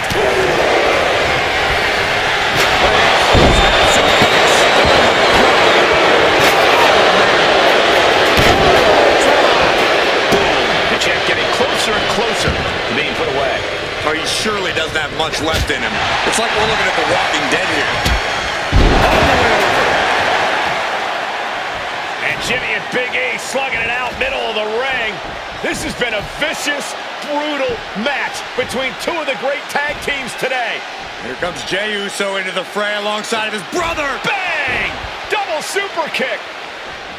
And the Usos now looking for that patented Uso splash from the top rope. Uso splash! The cover to win the tag team titles, and Woods handcuffs it all, breaks it up. At the last possible second, Xavier Woods saving this match for his team. Credit to Woods for his never say die attitude, but Xavier Woods is outgunned right now. And look at Woods still fighting back. Yeah, with the handcuffs. Using the handcuffs as a weapon. That's smart.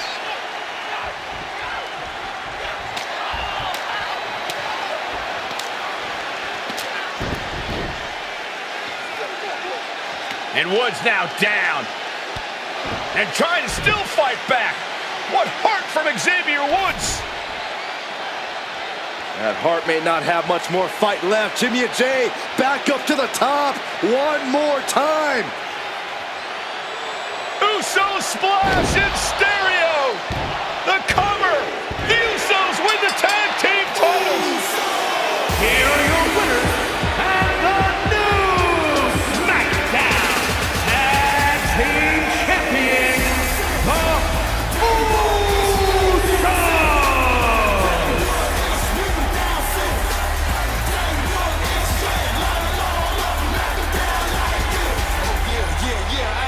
Let's welcome these folks to the Uso.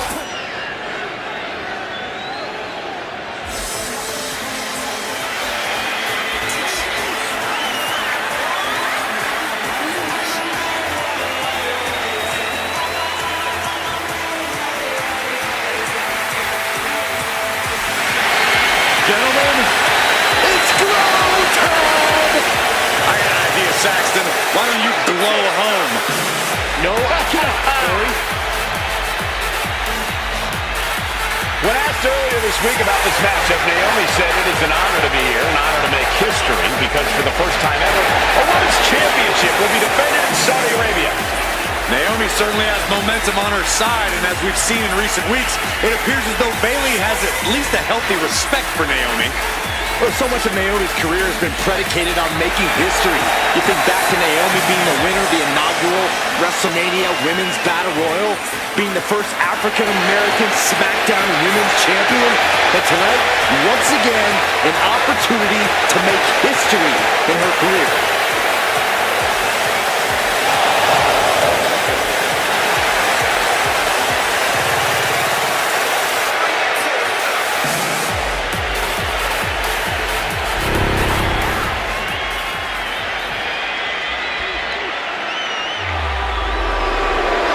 And gentlemen, when Bayley was asked about this history-making match tonight, she said, of course I'm part of this, because history is made by winners. I'm going to become a role model for everyone here tonight in Saudi Arabia and for everyone around the entire world.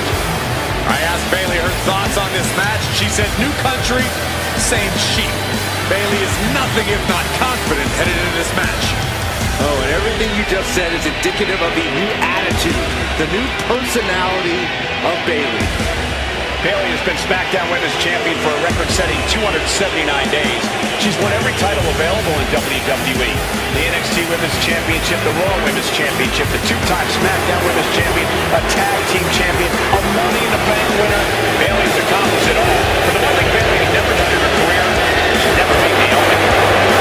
That's a huge point of confidence for Naomi and a huge pressure on the champion. What an exciting moment for both of these competitors tonight, but once the bell rings, it's down to business. The SmackDown Women's Championship is on the line.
Championship match here in the Middle East, in Saudi Arabia.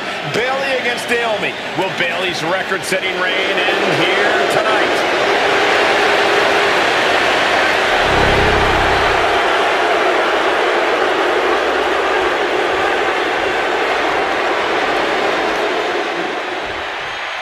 Guys, a very important component of this match. Bayley has won every title available in WWE. Bayley has accomplished it all. But the one thing Bayley has never done in her career, she's never beaten Naomi. And believe me, that is a huge point of confidence for Naomi. And a huge pressure on Bayley. Yeah, but Bayley thrives under pressure. Her resume speaks for itself.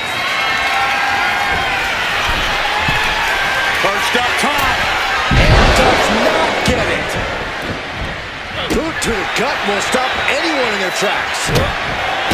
And Naomi has been quick to take to social media lately, reminding everybody that Bayley has never beaten her one-on-one.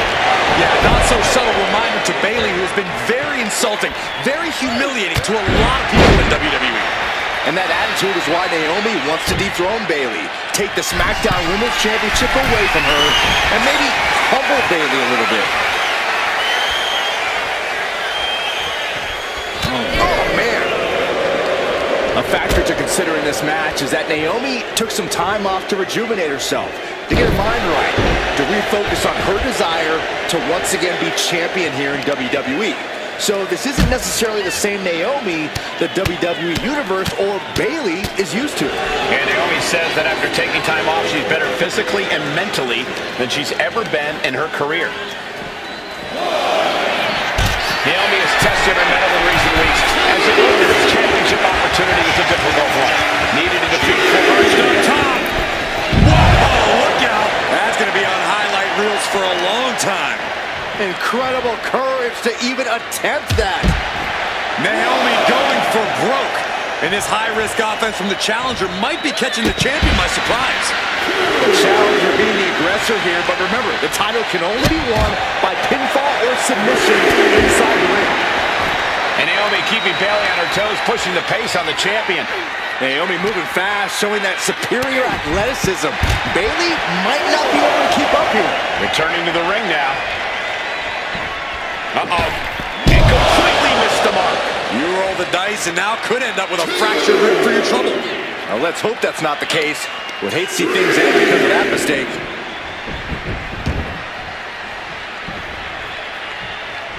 Oh, what a kick. Byron, you talked a lot about this change in Bayley and how people can't believe that this is the type of person she's turned into. Well, it comes down to career frustration. Bayley is frustrated with her career progression. The way things were when she was hugging and smiling. It's not about frustration, Saxton. It's about realization. Bayley realized she never got the respect that she deserves from the WWE Universe. Bayley showing no answer for the attack.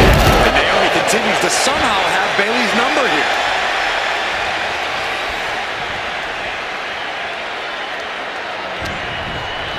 Put into the corner. What could be next? And here we go. Championship's on the line. Naomi's got Bayley in trouble up on the top rope. This could be Naomi's moment. Smart move by Bayley, protecting her title and going to the eyes. Oh, what a kick. Bayley is down and in trouble. Quick thinking by Naomi, looking to close this one out. Nobody home. Bayley wisely moves out of harm's way. What's Bayley trying to do here? What the? I think Bayley's trying to trap Naomi's legs in Naomi's own shirt. A great counter by Naomi. Naomi ducks underneath, and we got a standoff. Great match so far. Well, Bayley thought she had Naomi, but the challenger was ready. The champion has to find a new strategy in a hurry. And Naomi has taken the upper hand. Naomi picking up the pace against Bayley and keeping her all out of sorts.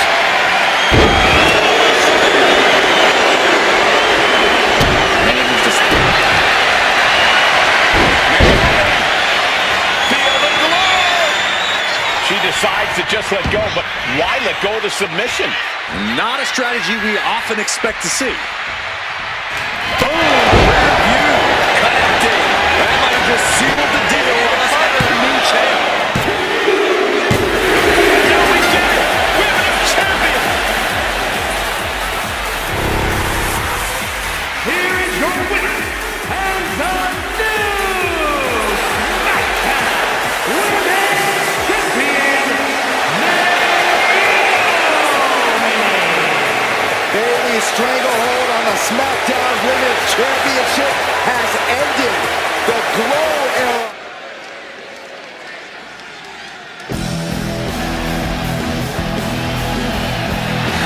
And here they come. Bubba Ray and Devon are ready for a fight. That's just what they'll get from Afonseca. And then some.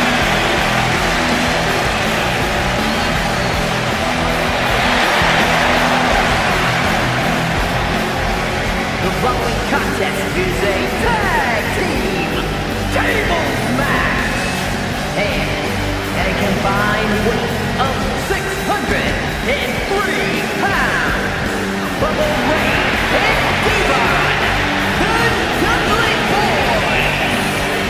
takes a strong brotherly bond to agree to go into battle against the Wild Samoans, but that's exactly what Bubba Ray and Devon have.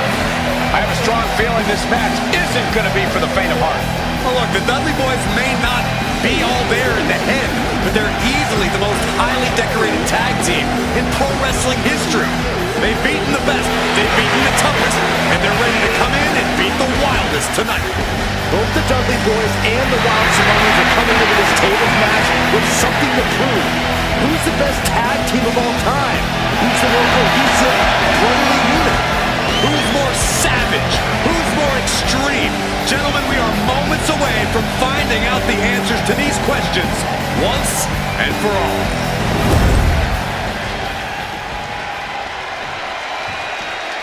Guys, this is going to be a great one. You can feel the electricity already. I feel the excitement and some fear, too. Captain Luan Bano and a combined weight of 645 pounds. Here's the Wild Samoans. This tables match might be a dream match for many, but for both the Wild Samoans and the Dudley Boys, this is about to be one team's greatest nightmare. Sika clearly not looking to back down here.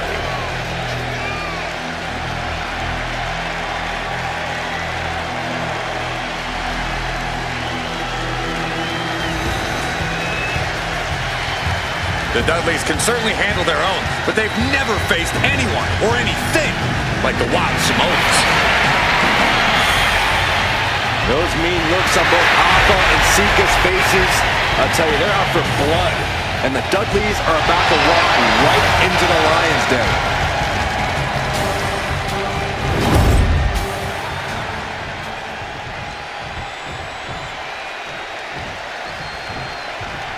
Here's the bell, and it's the Wild Samoans. Sika taking out Devon and former Ray Dudley. The Dudley Boys. Two sets of brothers, two sets of absolute madmen, ready to keep the tables and get downright savage. Bringing a new definition to the term sibling rivalry.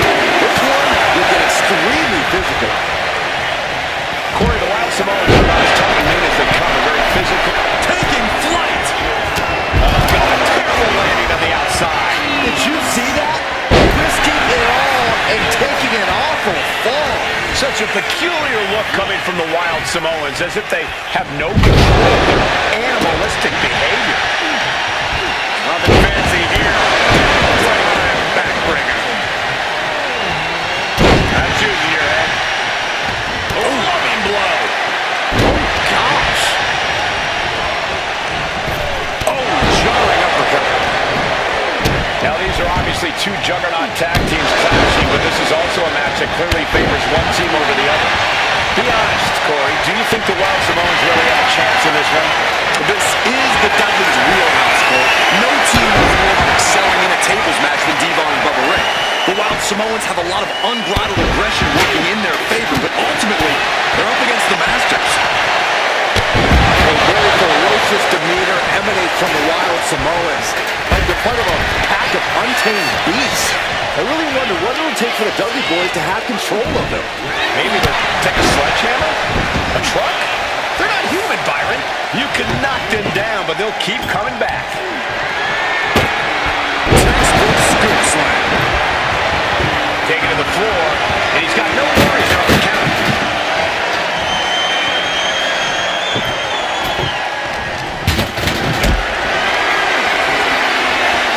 Scoop slam. Gets lifted into position. The powerbomb not meant to be pretty, but oh man, does it get the job done. Yeah, I'm pretty sure they don't want to be taking any more of those. Tossed back into the ring. Nothing fancy here. Backbreaker. And we can talk about how this match was something totally built by the Dudley Boys. With a famous series of TLC matches they've had, the Dudleys have become synonymous with TLC. And that didn't stand for 10. It means tables, and it means lots of them. Yeah, and if Bubba Ray and Devon can get the Wild Samoans to the table tonight, it will impact the Dudley Boys' legacy even further.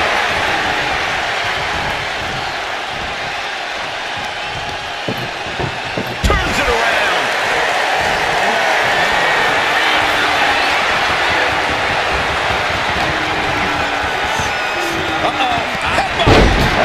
shot, and it looks like Devon might be bleeding. Taking things back into the ring. Look out! And that blow has him wavering. Might want to start setting up some tables before this match gets out of hand. And the last of all, most of it makes you question their understanding of their surroundings. Yeah, and I have to wonder if Alpha and Sika are even aware of what the tables are for.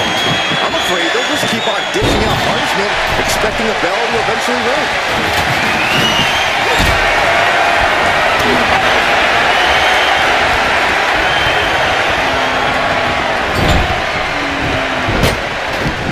Taking a moment to get pumped off of this crowd's incredible energy. Nicely done. Uh-oh. Papa gets intercepted. This maniac out of control. Papa and Sika, both individuals that compete barefooted. Not something common of most wrestlers, Corey, but it is actually very customary in the Samoan. On the apron. He's out of the ring. They take things into the ring. And what's he looking for here?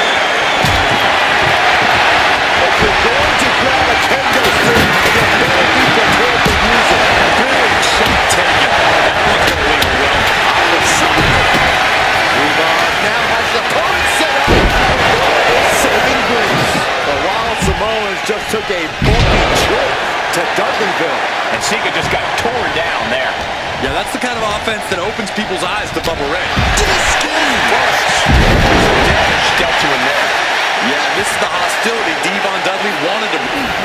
Up top, into the Samoan drop. Incredible. The Wild Samoans just completely wrecking the Dudley boys in there. He got it. Yeah, locked in. I didn't expect him to just let go. I don't know what he's thinking, but he needs to focus on the task at hand.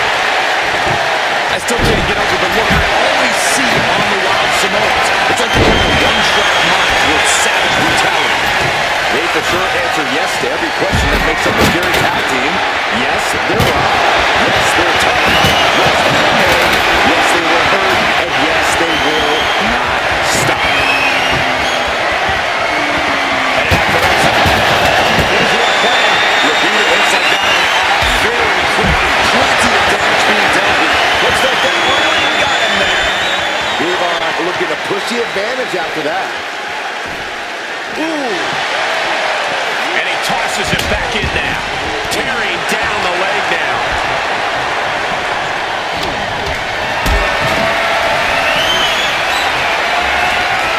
Picked up and being carried around now. Right out of ring.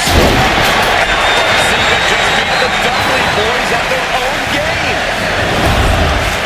Here we go.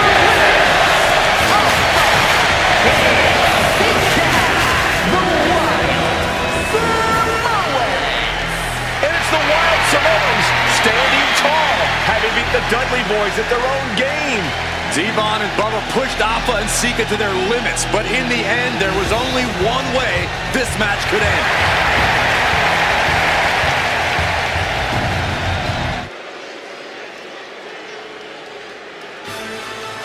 Here comes the A-Champ.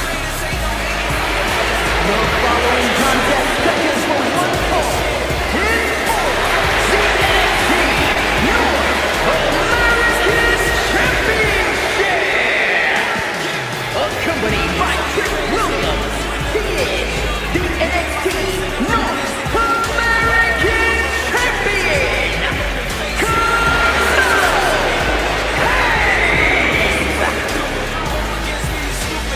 Mello and Trick looking so pleased with themselves after attacking Wes Lee.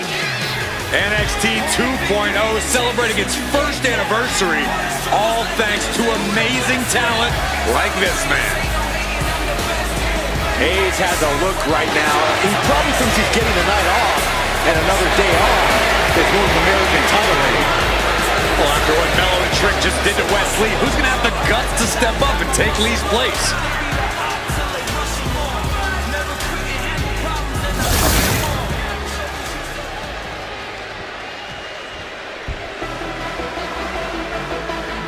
What? This place is shaking. We never thought we'd see Sikoa again. Vegas, Nevada, weighing in at 250 pounds, Solo Sikoa! And Solo is dressed to fight, too. I really didn't think we'd see him again. We saw him at Clash at the Castle 10 days ago where he cost Drew McIntyre the WWE Universal Championship. Well, as far as I'm personally concerned, Sikoa isn't welcome around here. Melo needs the night off. Well, Melo talked about wearing the biggest crown in the WWE, but it's Sikoa who sits at the biggest table in WWE. Well, he wasn't exactly invited to sit at this table now, was he? We said to expect the unexpected. Is this title match gonna happen?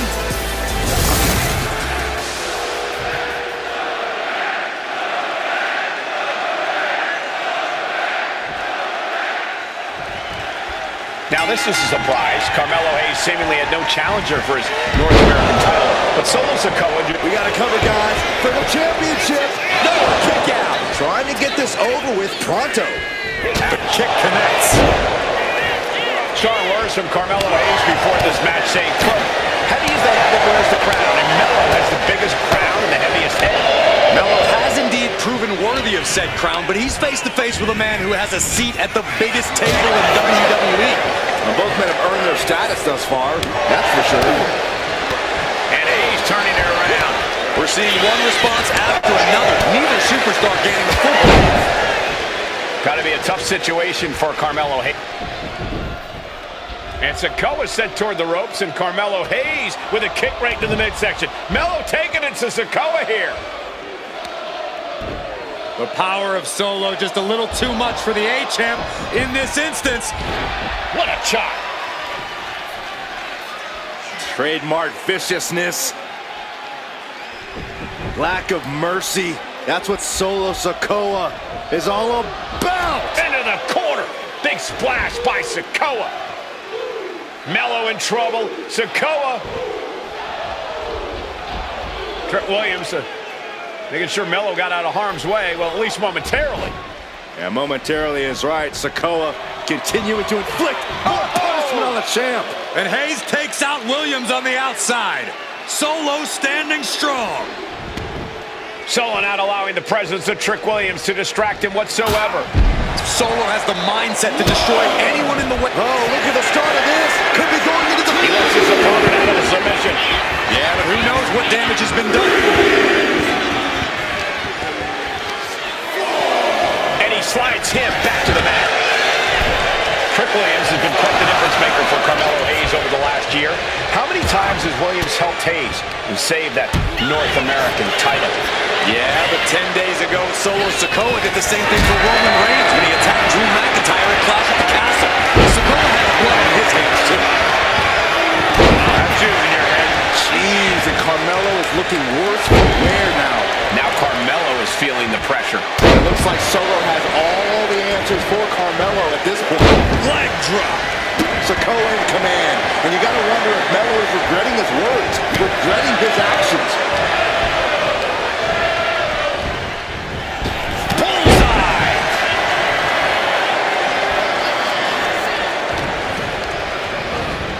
Placing him in the corner. Knife edge chop. What a main event this has been for the one-year anniversary of NXT 2.0. And without this rebranding, Solo Sikoa may have never had the opportunity to show the world what he can do. And if Solo didn't have this breakout year, maybe his cousin Roman Reigns wouldn't have trusted him enough to be part of the Bloodline. Trading counters and reversals back and forth.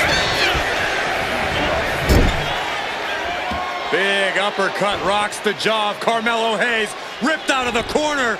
Looking to put him away, and now Trick Williams up on the apron, causing a distraction. Trick paying dividends. Ooh. First 48. And that could be the turning point for the North American champion. Oh, Samoa drop by Sikoa. Cover now for the win. Hayes kicks it too. And Williams once again on the apron. You can see how concerned Trick Williams is that Carmelo Hayes' championship hopes, might be fading away. Super kick drops Williams. Hayes picked out of the sky. Spinning solo. Is that it for Carmelo Hayes? Trick is out. Carmelo is dazed. Here's your chance, Solo. The title could be yours. Rearing way back. There's a Samoan spike. Here's the pin. Headed towards a title change. Sikoa is the new champion. Here is your winner, and new NXT North American Champion, Solo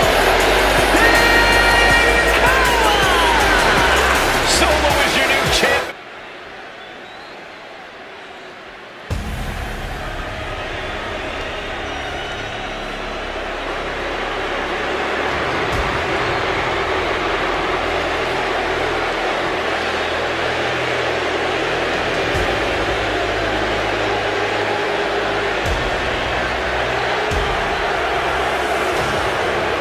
The big question as we kick off Royal Rumble, will Roman survive tonight?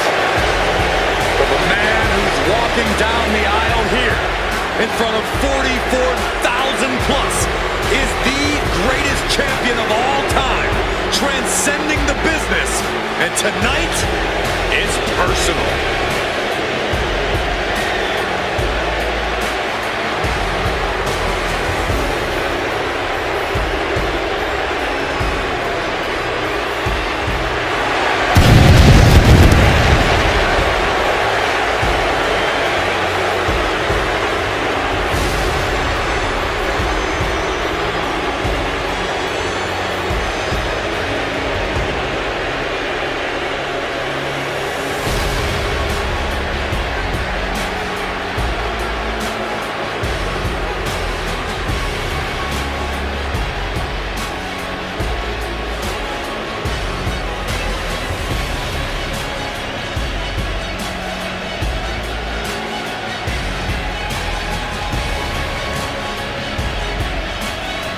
For 17 months, Roman Reigns has dominated everyone.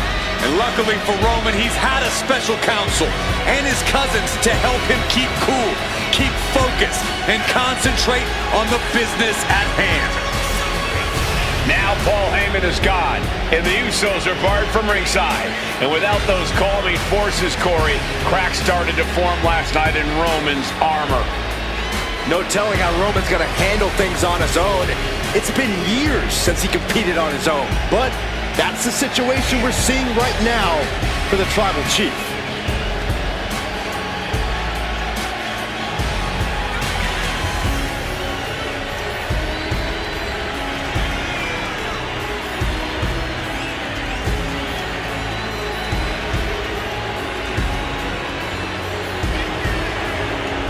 In recent weeks, Seth Rollins touched on the one thing that Roman Reigns has not been able to get over: the dissolution of the Shield at the hands of Seth Rollins. Roman Reigns is a loyal man, a family man, and what Seth Rollins did to his family was cowardly in the eyes of the head of the table, the Tribal Chief, the man who was blessed by the gods of sports entertainment.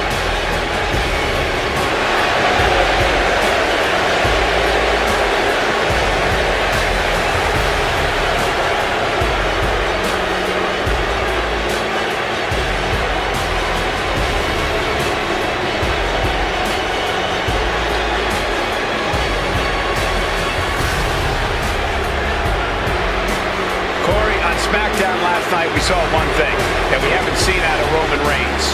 We saw Roman Reigns lose his cool.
nostalgia. You can't help but think back to the glory days of when the Shield would go to town, beating everybody down. Until that man right there, Seth freaking Rollins, decided to tear it apart. Seth Rollins says he knows Roman Reigns so well. He knows how to prey on the insecurities of the Universal Champion. He knew there was one thing that Reigns will never get over, and that is that Seth Rollins chose to end the Shield. The infamous blow to the back of Roman Reigns with a steel chair many years ago, which broke up perhaps the greatest faction in WWE history. Well, tonight, Rollins will use that to get in the head of the champ and win the Universal title.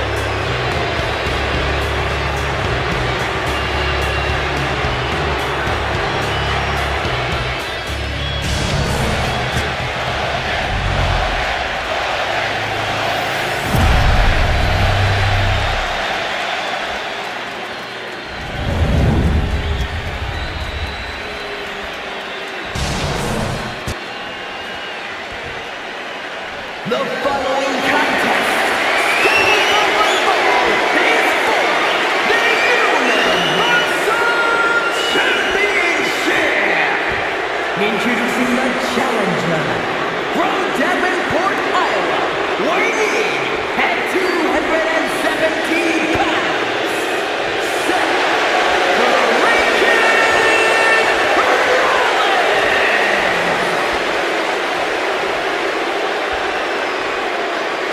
and his opponent from Pensacola, Florida, weighing in at 265 pounds. He is the Universal Champion,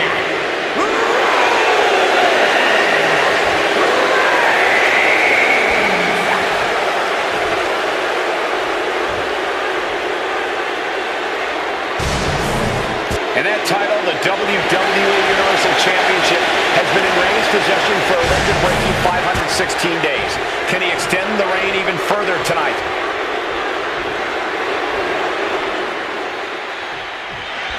The Royal Rumble Premium Rivalry kicks off with a match between two former brothers.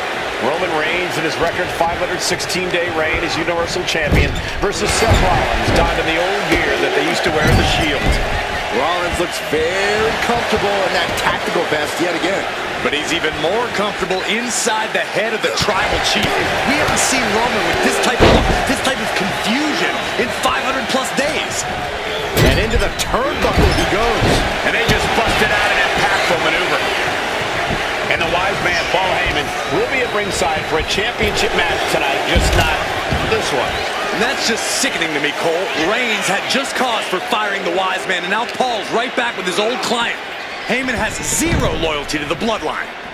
Okay, Corey, did you forget the fact that Roman attacked Heyman? Anyway, Reigns just needs to forget all of that tonight. Rollins is already playing next level games in this match. Reigns cannot let Heyman's actions affect him. Stomping away.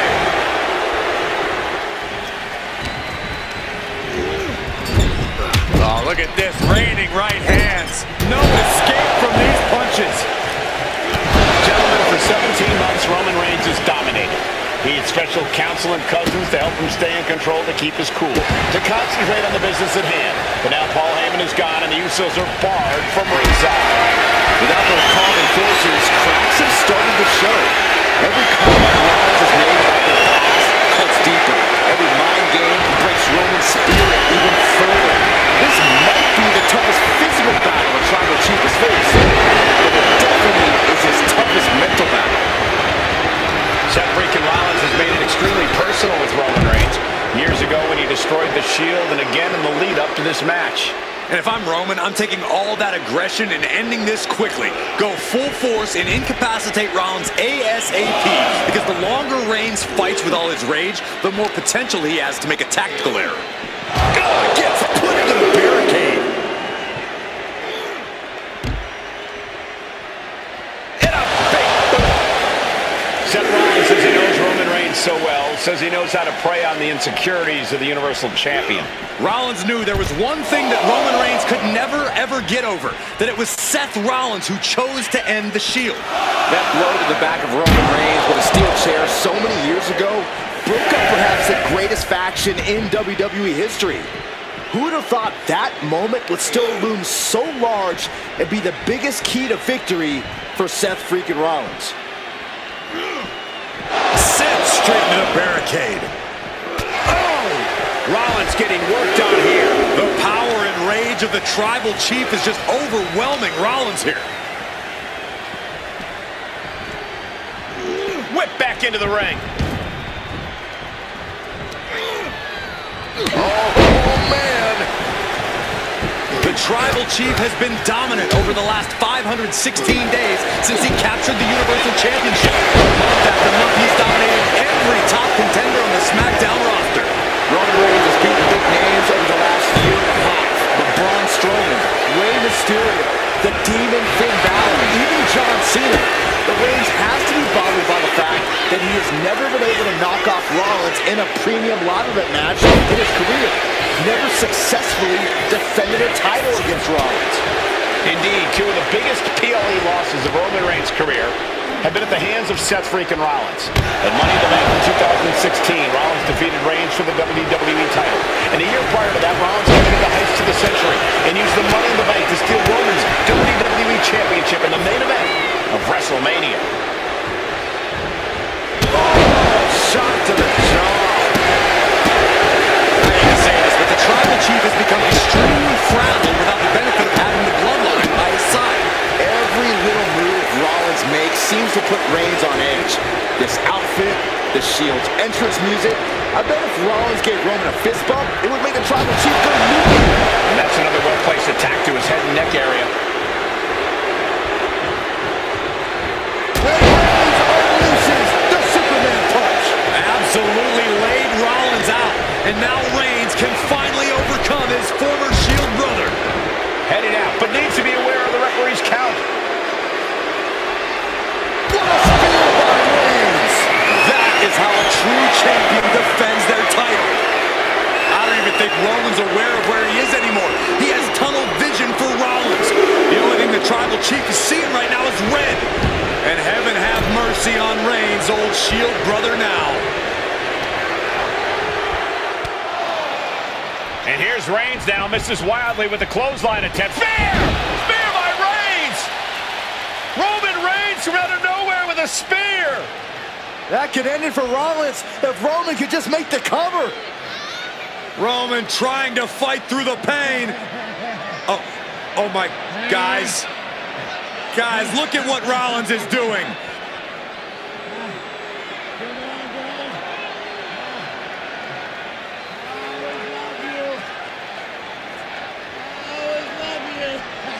After all these two have been through, Rollins wants that Shield fist bump. Reigns shaking it off as Rollins continues to try to play mind games. Yeah, but that may have triggered a litany of emotions within the Tribal Chief. Reigns unsure of what to do.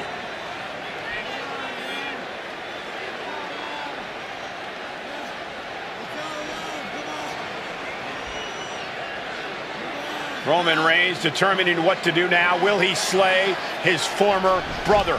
Reigns now. Look, gonna lock in the guillotine. Submission Well, move there's your locked answer. in. Submission move locked in. Rollins in major peril right now. Rollins looking like he's starting to fade.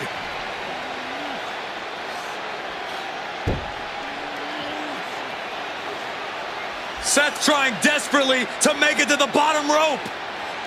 I'm not sure he can make it, Corey.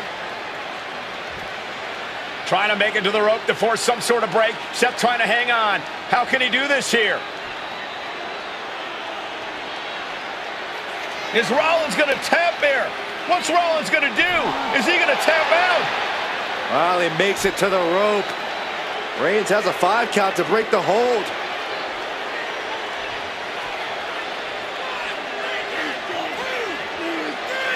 And Reigns breaks the hold here. Roman breaks the hold, and this match continues. It just shows you how locked in Roman Reigns is to winning this match.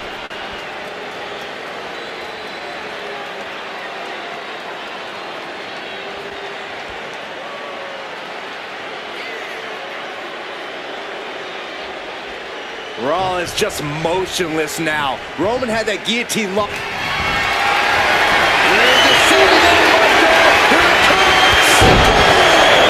That's gotta be it. Consider the championship retained.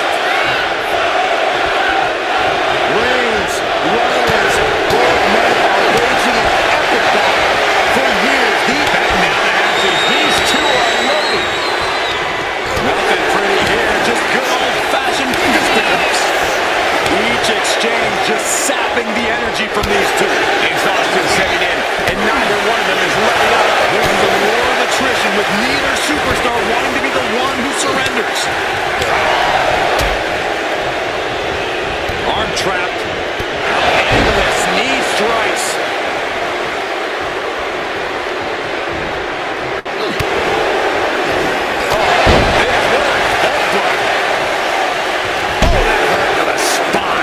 In the spot.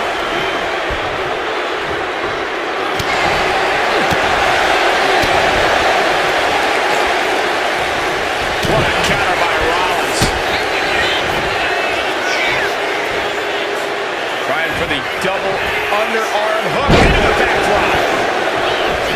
Roman Reigns locked and loaded in the corner. Superman punch. Reigns sending him straight with his patented hard-hitting offense. always with authority. The head of the table and Seth freaking Rollins are at war right now. Superman punch.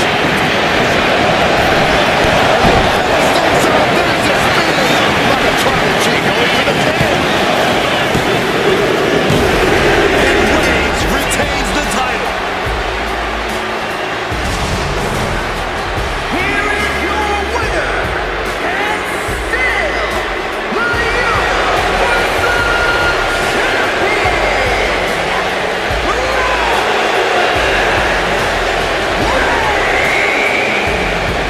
Roman Reigns has finally done it. Finally earned that title defense against Seth Rollins. Finally exercised the... The following contest is the men's War Games match. The rules of the match are as follows. Two teams will be contained in separate cages, with one member of each team starting the match. At regular intervals, alternating members from each team will be released to enter the match. The first member to enter will come from the advantaged team.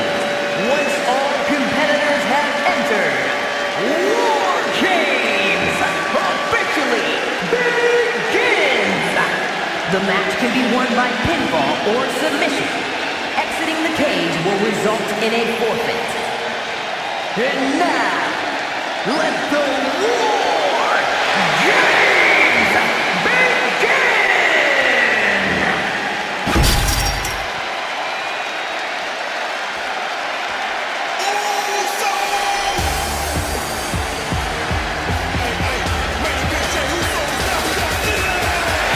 The Bloodline is in chaos. This wrestling dynasty is on the brink of collapse. This conflict goes far beyond acknowledgement, Michael. This man and the original Bloodline are fighting for their livelihood. Introducing first, representing the Usos, from San Francisco, California, weighing in at 242 pounds, main event,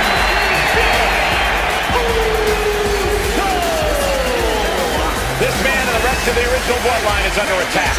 The new Bloodline will do whatever it takes to wipe out the old guard. But this man and the rest of his crew will not go down without a fight. This is a power struggle that could not be contained by a traditional 20-by-20 ring. He's ready to bring the heavy fire to the new Bloodline.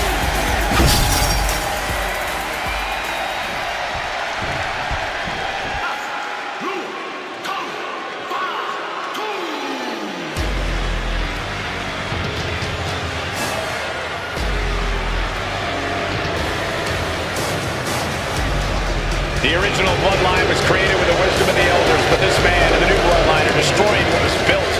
Well, this conflict was unfathomable until now. The new Bloodline is ready to hunt. Redhead from Sacramento, California, weighing in at 285 pounds, the Samoan Werewolf, Jacob Fatu! The new bloodline does not live by a code. They do not act with honor. This man says the OG bloodline will suffer the consequences of their disloyalty. We are looking at a heavy hitter with pure malice in his eyes. And he's looking to make his name at the expense of the old guard of the bloodline. The OG bloodline have never faced a threat like this. The island of relevancy is no more. The OG bloodline is fighting bloodthirsty savages who will feast on whatever they can. There will be no hesitation in pulling the trigger, and the OGs have got to match that ferocity. Here we go. First two combatants locked in the war game structure. The original bloodline versus the new bloodline in the match beyond. The WWE Universe has wanted to see this war for some time, gentlemen. Roman and his old guard versus Solo and the new crew. So many questions. Can Roman's teammates put their past animosity aside? Can the rest of Solo's gang handle a match against competitors with more War Games experience? Byron, I think we'll know the answer to all those questions just a matter of minutes. Before War Games officially starts, what do you guys think is the key to the old school bloodline coming out on top? Every one of these men is a proven main eventer, Michael, but that won't be enough if they can't stay on the same page. Yeah, and given how united Solo's team is, I don't think even the Mount Rushmore of WWE can handle the new bloodline. Roman and his crew need to remember what bonded them, what made their team Uzi, and work as a real team. Just one last time. Crossbody does the job. I think tonight is going to be a breakout performance for Jacob Fatu. So much raw talent in that young man. Every bloodline member, new and old, is a generational asset. But Jacob seems to be a step ahead of every one of these men at times. Many already believe Jacob can take the mantle as the leader of the bloodline. If he's the one to earn the victory tonight, his time as the tribal chief may come sooner than anyone thinks. This War Games just got Uzi Zayn joining the original bloodline side. He's carrying some serious equipment into the cage with him, ready to fully exploit the numbers game. And some extra spice to the numbers advantage by coming in armed to the teeth.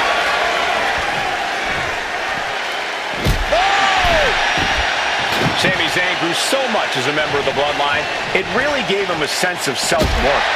Yeah, but part of that self-worth came from defying Roman, from defeating the Usos, which begs the question, and I wish there was a better way to phrase this. Is Sami Zayn still Uzi? I think he is, Corey. Sami seems elated to be fighting alongside Jay and even Jimmy. Those are his dogs. Ouch.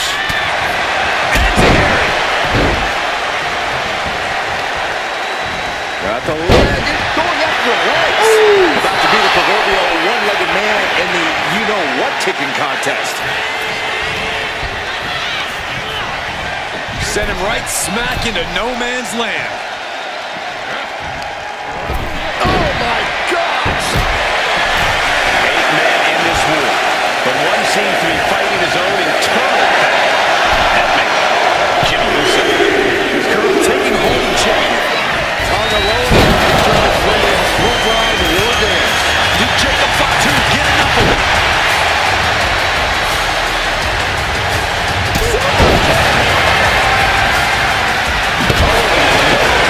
Driving down with the sledgehammer. Oh, man. And he just has to be in indescribable pain. These are the moments professionals try for. You are at your breaking point.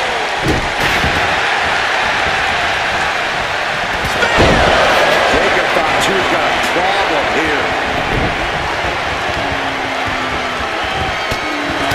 OG bloodline leader Roman Reigns has so much on the line in this one, guys. Oh, absolutely, Michael. Solo Sikoa took his spot at the head of the table. He says he's the new tribal chief. And that is Roman's legacy.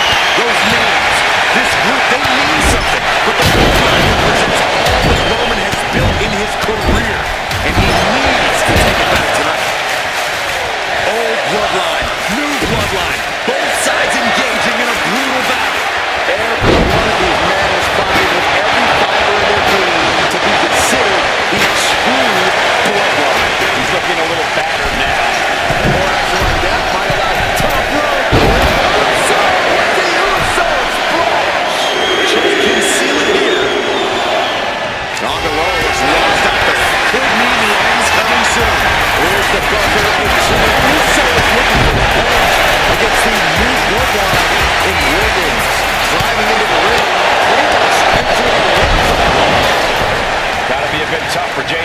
amongst this team. Some close ally. Uso.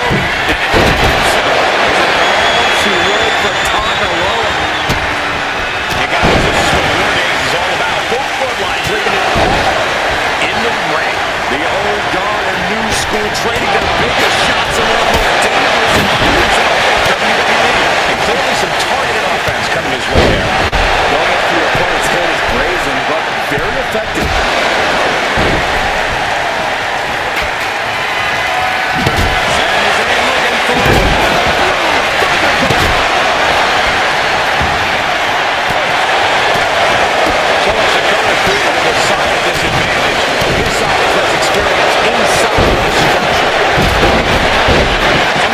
Solo is. In particular, Tama Tonga is a real wild card.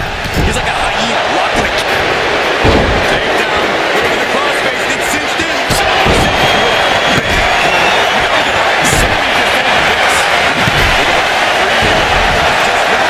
Mere seconds away from evening the odds in War Games. Tama Tonga looking to get wild inside War Games.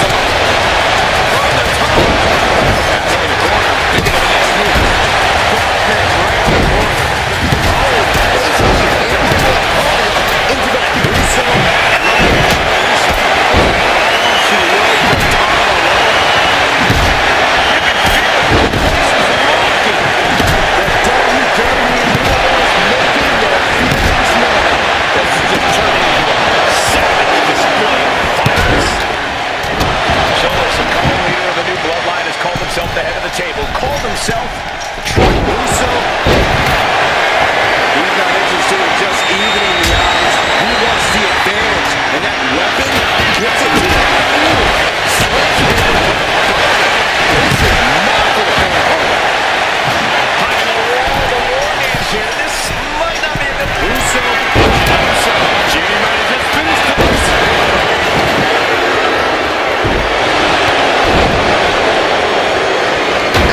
Insult to injury and more injury with that stop sign.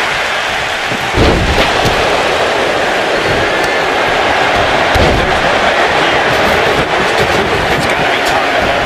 We've often seen that the man with the most to prove ends up being the difference maker in War Games. Many folks think Tonga is just a foot soldier for Solo, but let's not forget, this man is the son of Hallelujah. Just like his father, Tonga truly excelled in that ball, and there is no bigger brawl than War Games. Into the cage now, and the number of minutes is the big one. Could put Tonga down for good.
way to work together and reestablish their dominance. You may not know who your brother or enemy is by their last name, but when you're...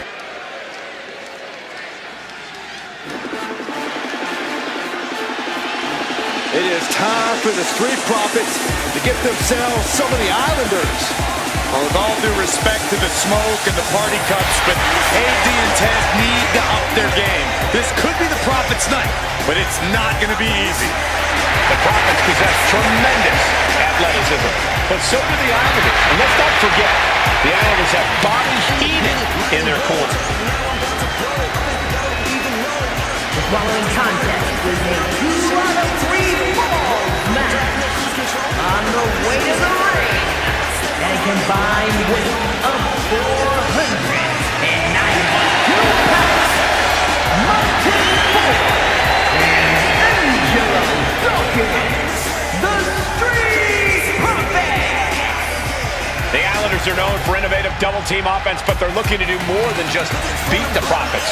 Well, under the Brains' incomparable tutelage, the Islanders have become smarter and more brutal. Tez and Dawkins better have their third eye open and their heads on a swivel.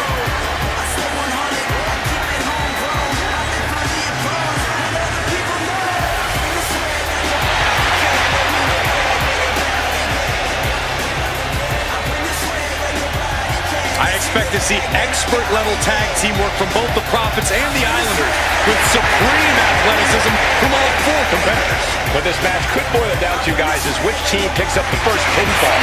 It's not going to take long for chaos to rule. The Profits and the Islanders are ready to see who is the best tag team on Earth.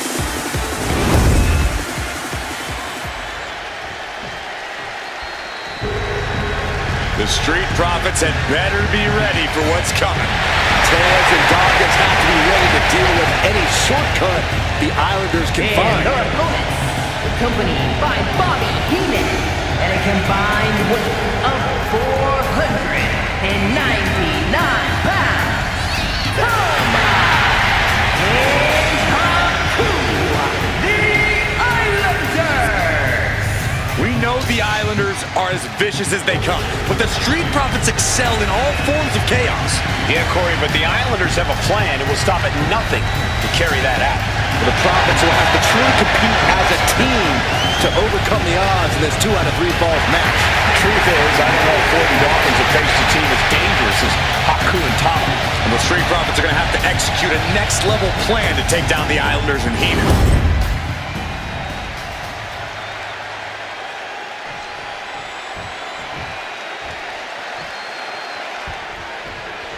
The Islanders and Street Profits facing off here in a 2-out-of-3 falls match. Two teams that mix high flying and hard hits with ease.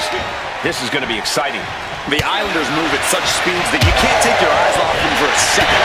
The Street Profits have got to be at their best if they hope for a win tonight. You can tell that Haku and Tama want to end the party for Dawkins and Ford. Luckily, they have the biggest party pooper in WWE in their corner in the form of the Weasel, Bobby Heenan. Look, I get that the Islanders are brutal, but when I look at Haku, I kind of see something royal about it. Are you kidding me, Saxton? Haku's a big, mean dude who loves to brawl. Nothing about him says royalty. Though Bobby Heenan does seem intent on taking the Islanders to the top of WWE, perhaps becoming king of the ring, is on that path. Corey, you've competed in these type of matches before. What's the key to victory for Haku and Tama? It's crucial for the Islanders to win the first fall as early as possible. To do that, they've got to either isolate Ford or Dawkins and block their path to make an attack. And Montez Ford finds himself on the defensive. The Islanders putting a beating on the Street Profits. Boom, right the button. A 2-out-of-3 falls match is a different beast and a bit of a rarity in tag team competition. But one of these teams actually has a bit of a history with the stipulation. Yeah, Cole, the Islanders have a history of success in multi-fall matches and in high-profile situations, no less. They competed in the main event of the first Royal Rumble event in this kind of match and won it in 2 straight falls. They also won a 2-out-of-3 falls match on Saturday night's main event.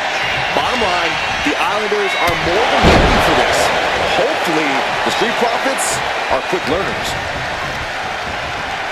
Sent to the corner. Tag made. Sending the opposition mid-ring. Double headbutt. When you see a unit as aligned as they are, it's really incredible. Some of our goals for Dawkins and Ford, triple crown tag team champions, multiple WrestleMania wins. This win could be another major feather in their caps. It could be, but for the Islanders, all those accolades are motivation. Haku and Tama know they're the best tag team around, so they want to knock off the Profits and prove it. Then maybe they'll get the respect they rightfully deserve. And the Profits definitely had that it factor, but it didn't look like it mattered there. Tama with a devastating assault. The Islanders straight up crushing it. From the top, diving headbutt. Take off. Big time elbow. Fortune favors the bold. These risks could be a winning strategy. Oh, man. Karate chop to the back of the neck.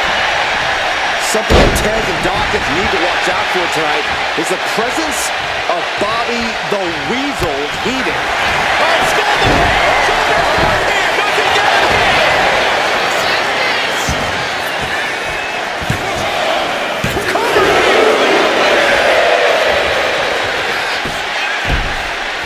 Somehow breaks the count immediately. We're well into the match, and he still seems so fresh. It's almost unbelievable. He connects with a counter. Opportunity now for Tama to capture some momentum. Tama tipping the scales a bit here. Right to the chest and then the throat. Wicked. Consecutive attacks keeping Dawkins off his game. Yeah, Dawkins needs to find a way to right the ship here. Ooh! I'm glad the Islanders are able to compete tonight. I was worried they'd have to serve another suspension. What a phony charge that was. He and the Islanders did an amazing job as dog sitters, and they got punished for it. Then again, the corrupt president who handed out that suspension also vacated the WWE Championship for no good reason. Yeah, Corey, there's just too many things to correct you on there. Oh, my goodness. No idea how he's even able to continue in this match. Yeah, he's absolutely in danger of losing it all. Oh, no, it's a Hawaiian drop. Oh, Tama carrying the momentum in this match. One attack out. Finds the roll-up. He kicks out with force. How does anyone have this much in them at this point? This is a big night for the Street Profits. Their party cups are filled to the brim tonight. I took a sniff of it, and it nearly knocked me out. I've seen tap water knock you loopy, Saxton, but I know for a fact that the Profits have the strong stuff in hand tonight. In fact, I've heard the Islanders plan on taking a victory swig after this match. They can definitely handle it, Corey. Tama and Haku have very strong heads.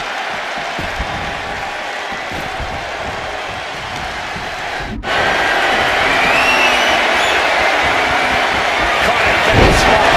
And Tama's focus got lost there. And now that might be a confidence booster for the Street Profits. Tama saw what was coming. Oh, good gravy. Going into the corner with a little something extra. The Street Profits having a bit of trouble here against the Islanders. There's just something about the Anawahi family that Tez and Dawkins lift off. And tap! He finally made it.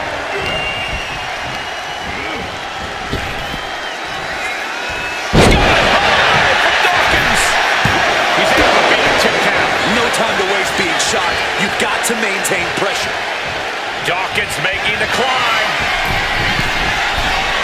Soaring. Took a high risk, but was off the mark. Did you hear the impact? Climbing up the turnbuckle here. Up high. Forget about it. And he's looking for it again. Heading. Soaring. Delivers the elbow. Took a gamble once, took a gamble again, and hit the jackpot twice. Sky high. Elbow drop. You've got to be. He may get the 3 count right here. This is it. Keeps his team alive. What a save.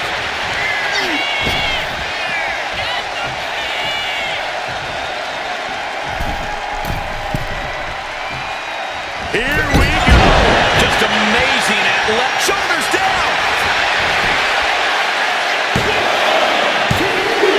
And he scores the early fall. My God, the Islanders continuing the assault. The Street Profits. Tag made, the Islanders. What do they have planned here? Oh! Savant kick drops their opponent. And the Islanders just sent the Profits. Does he have him here?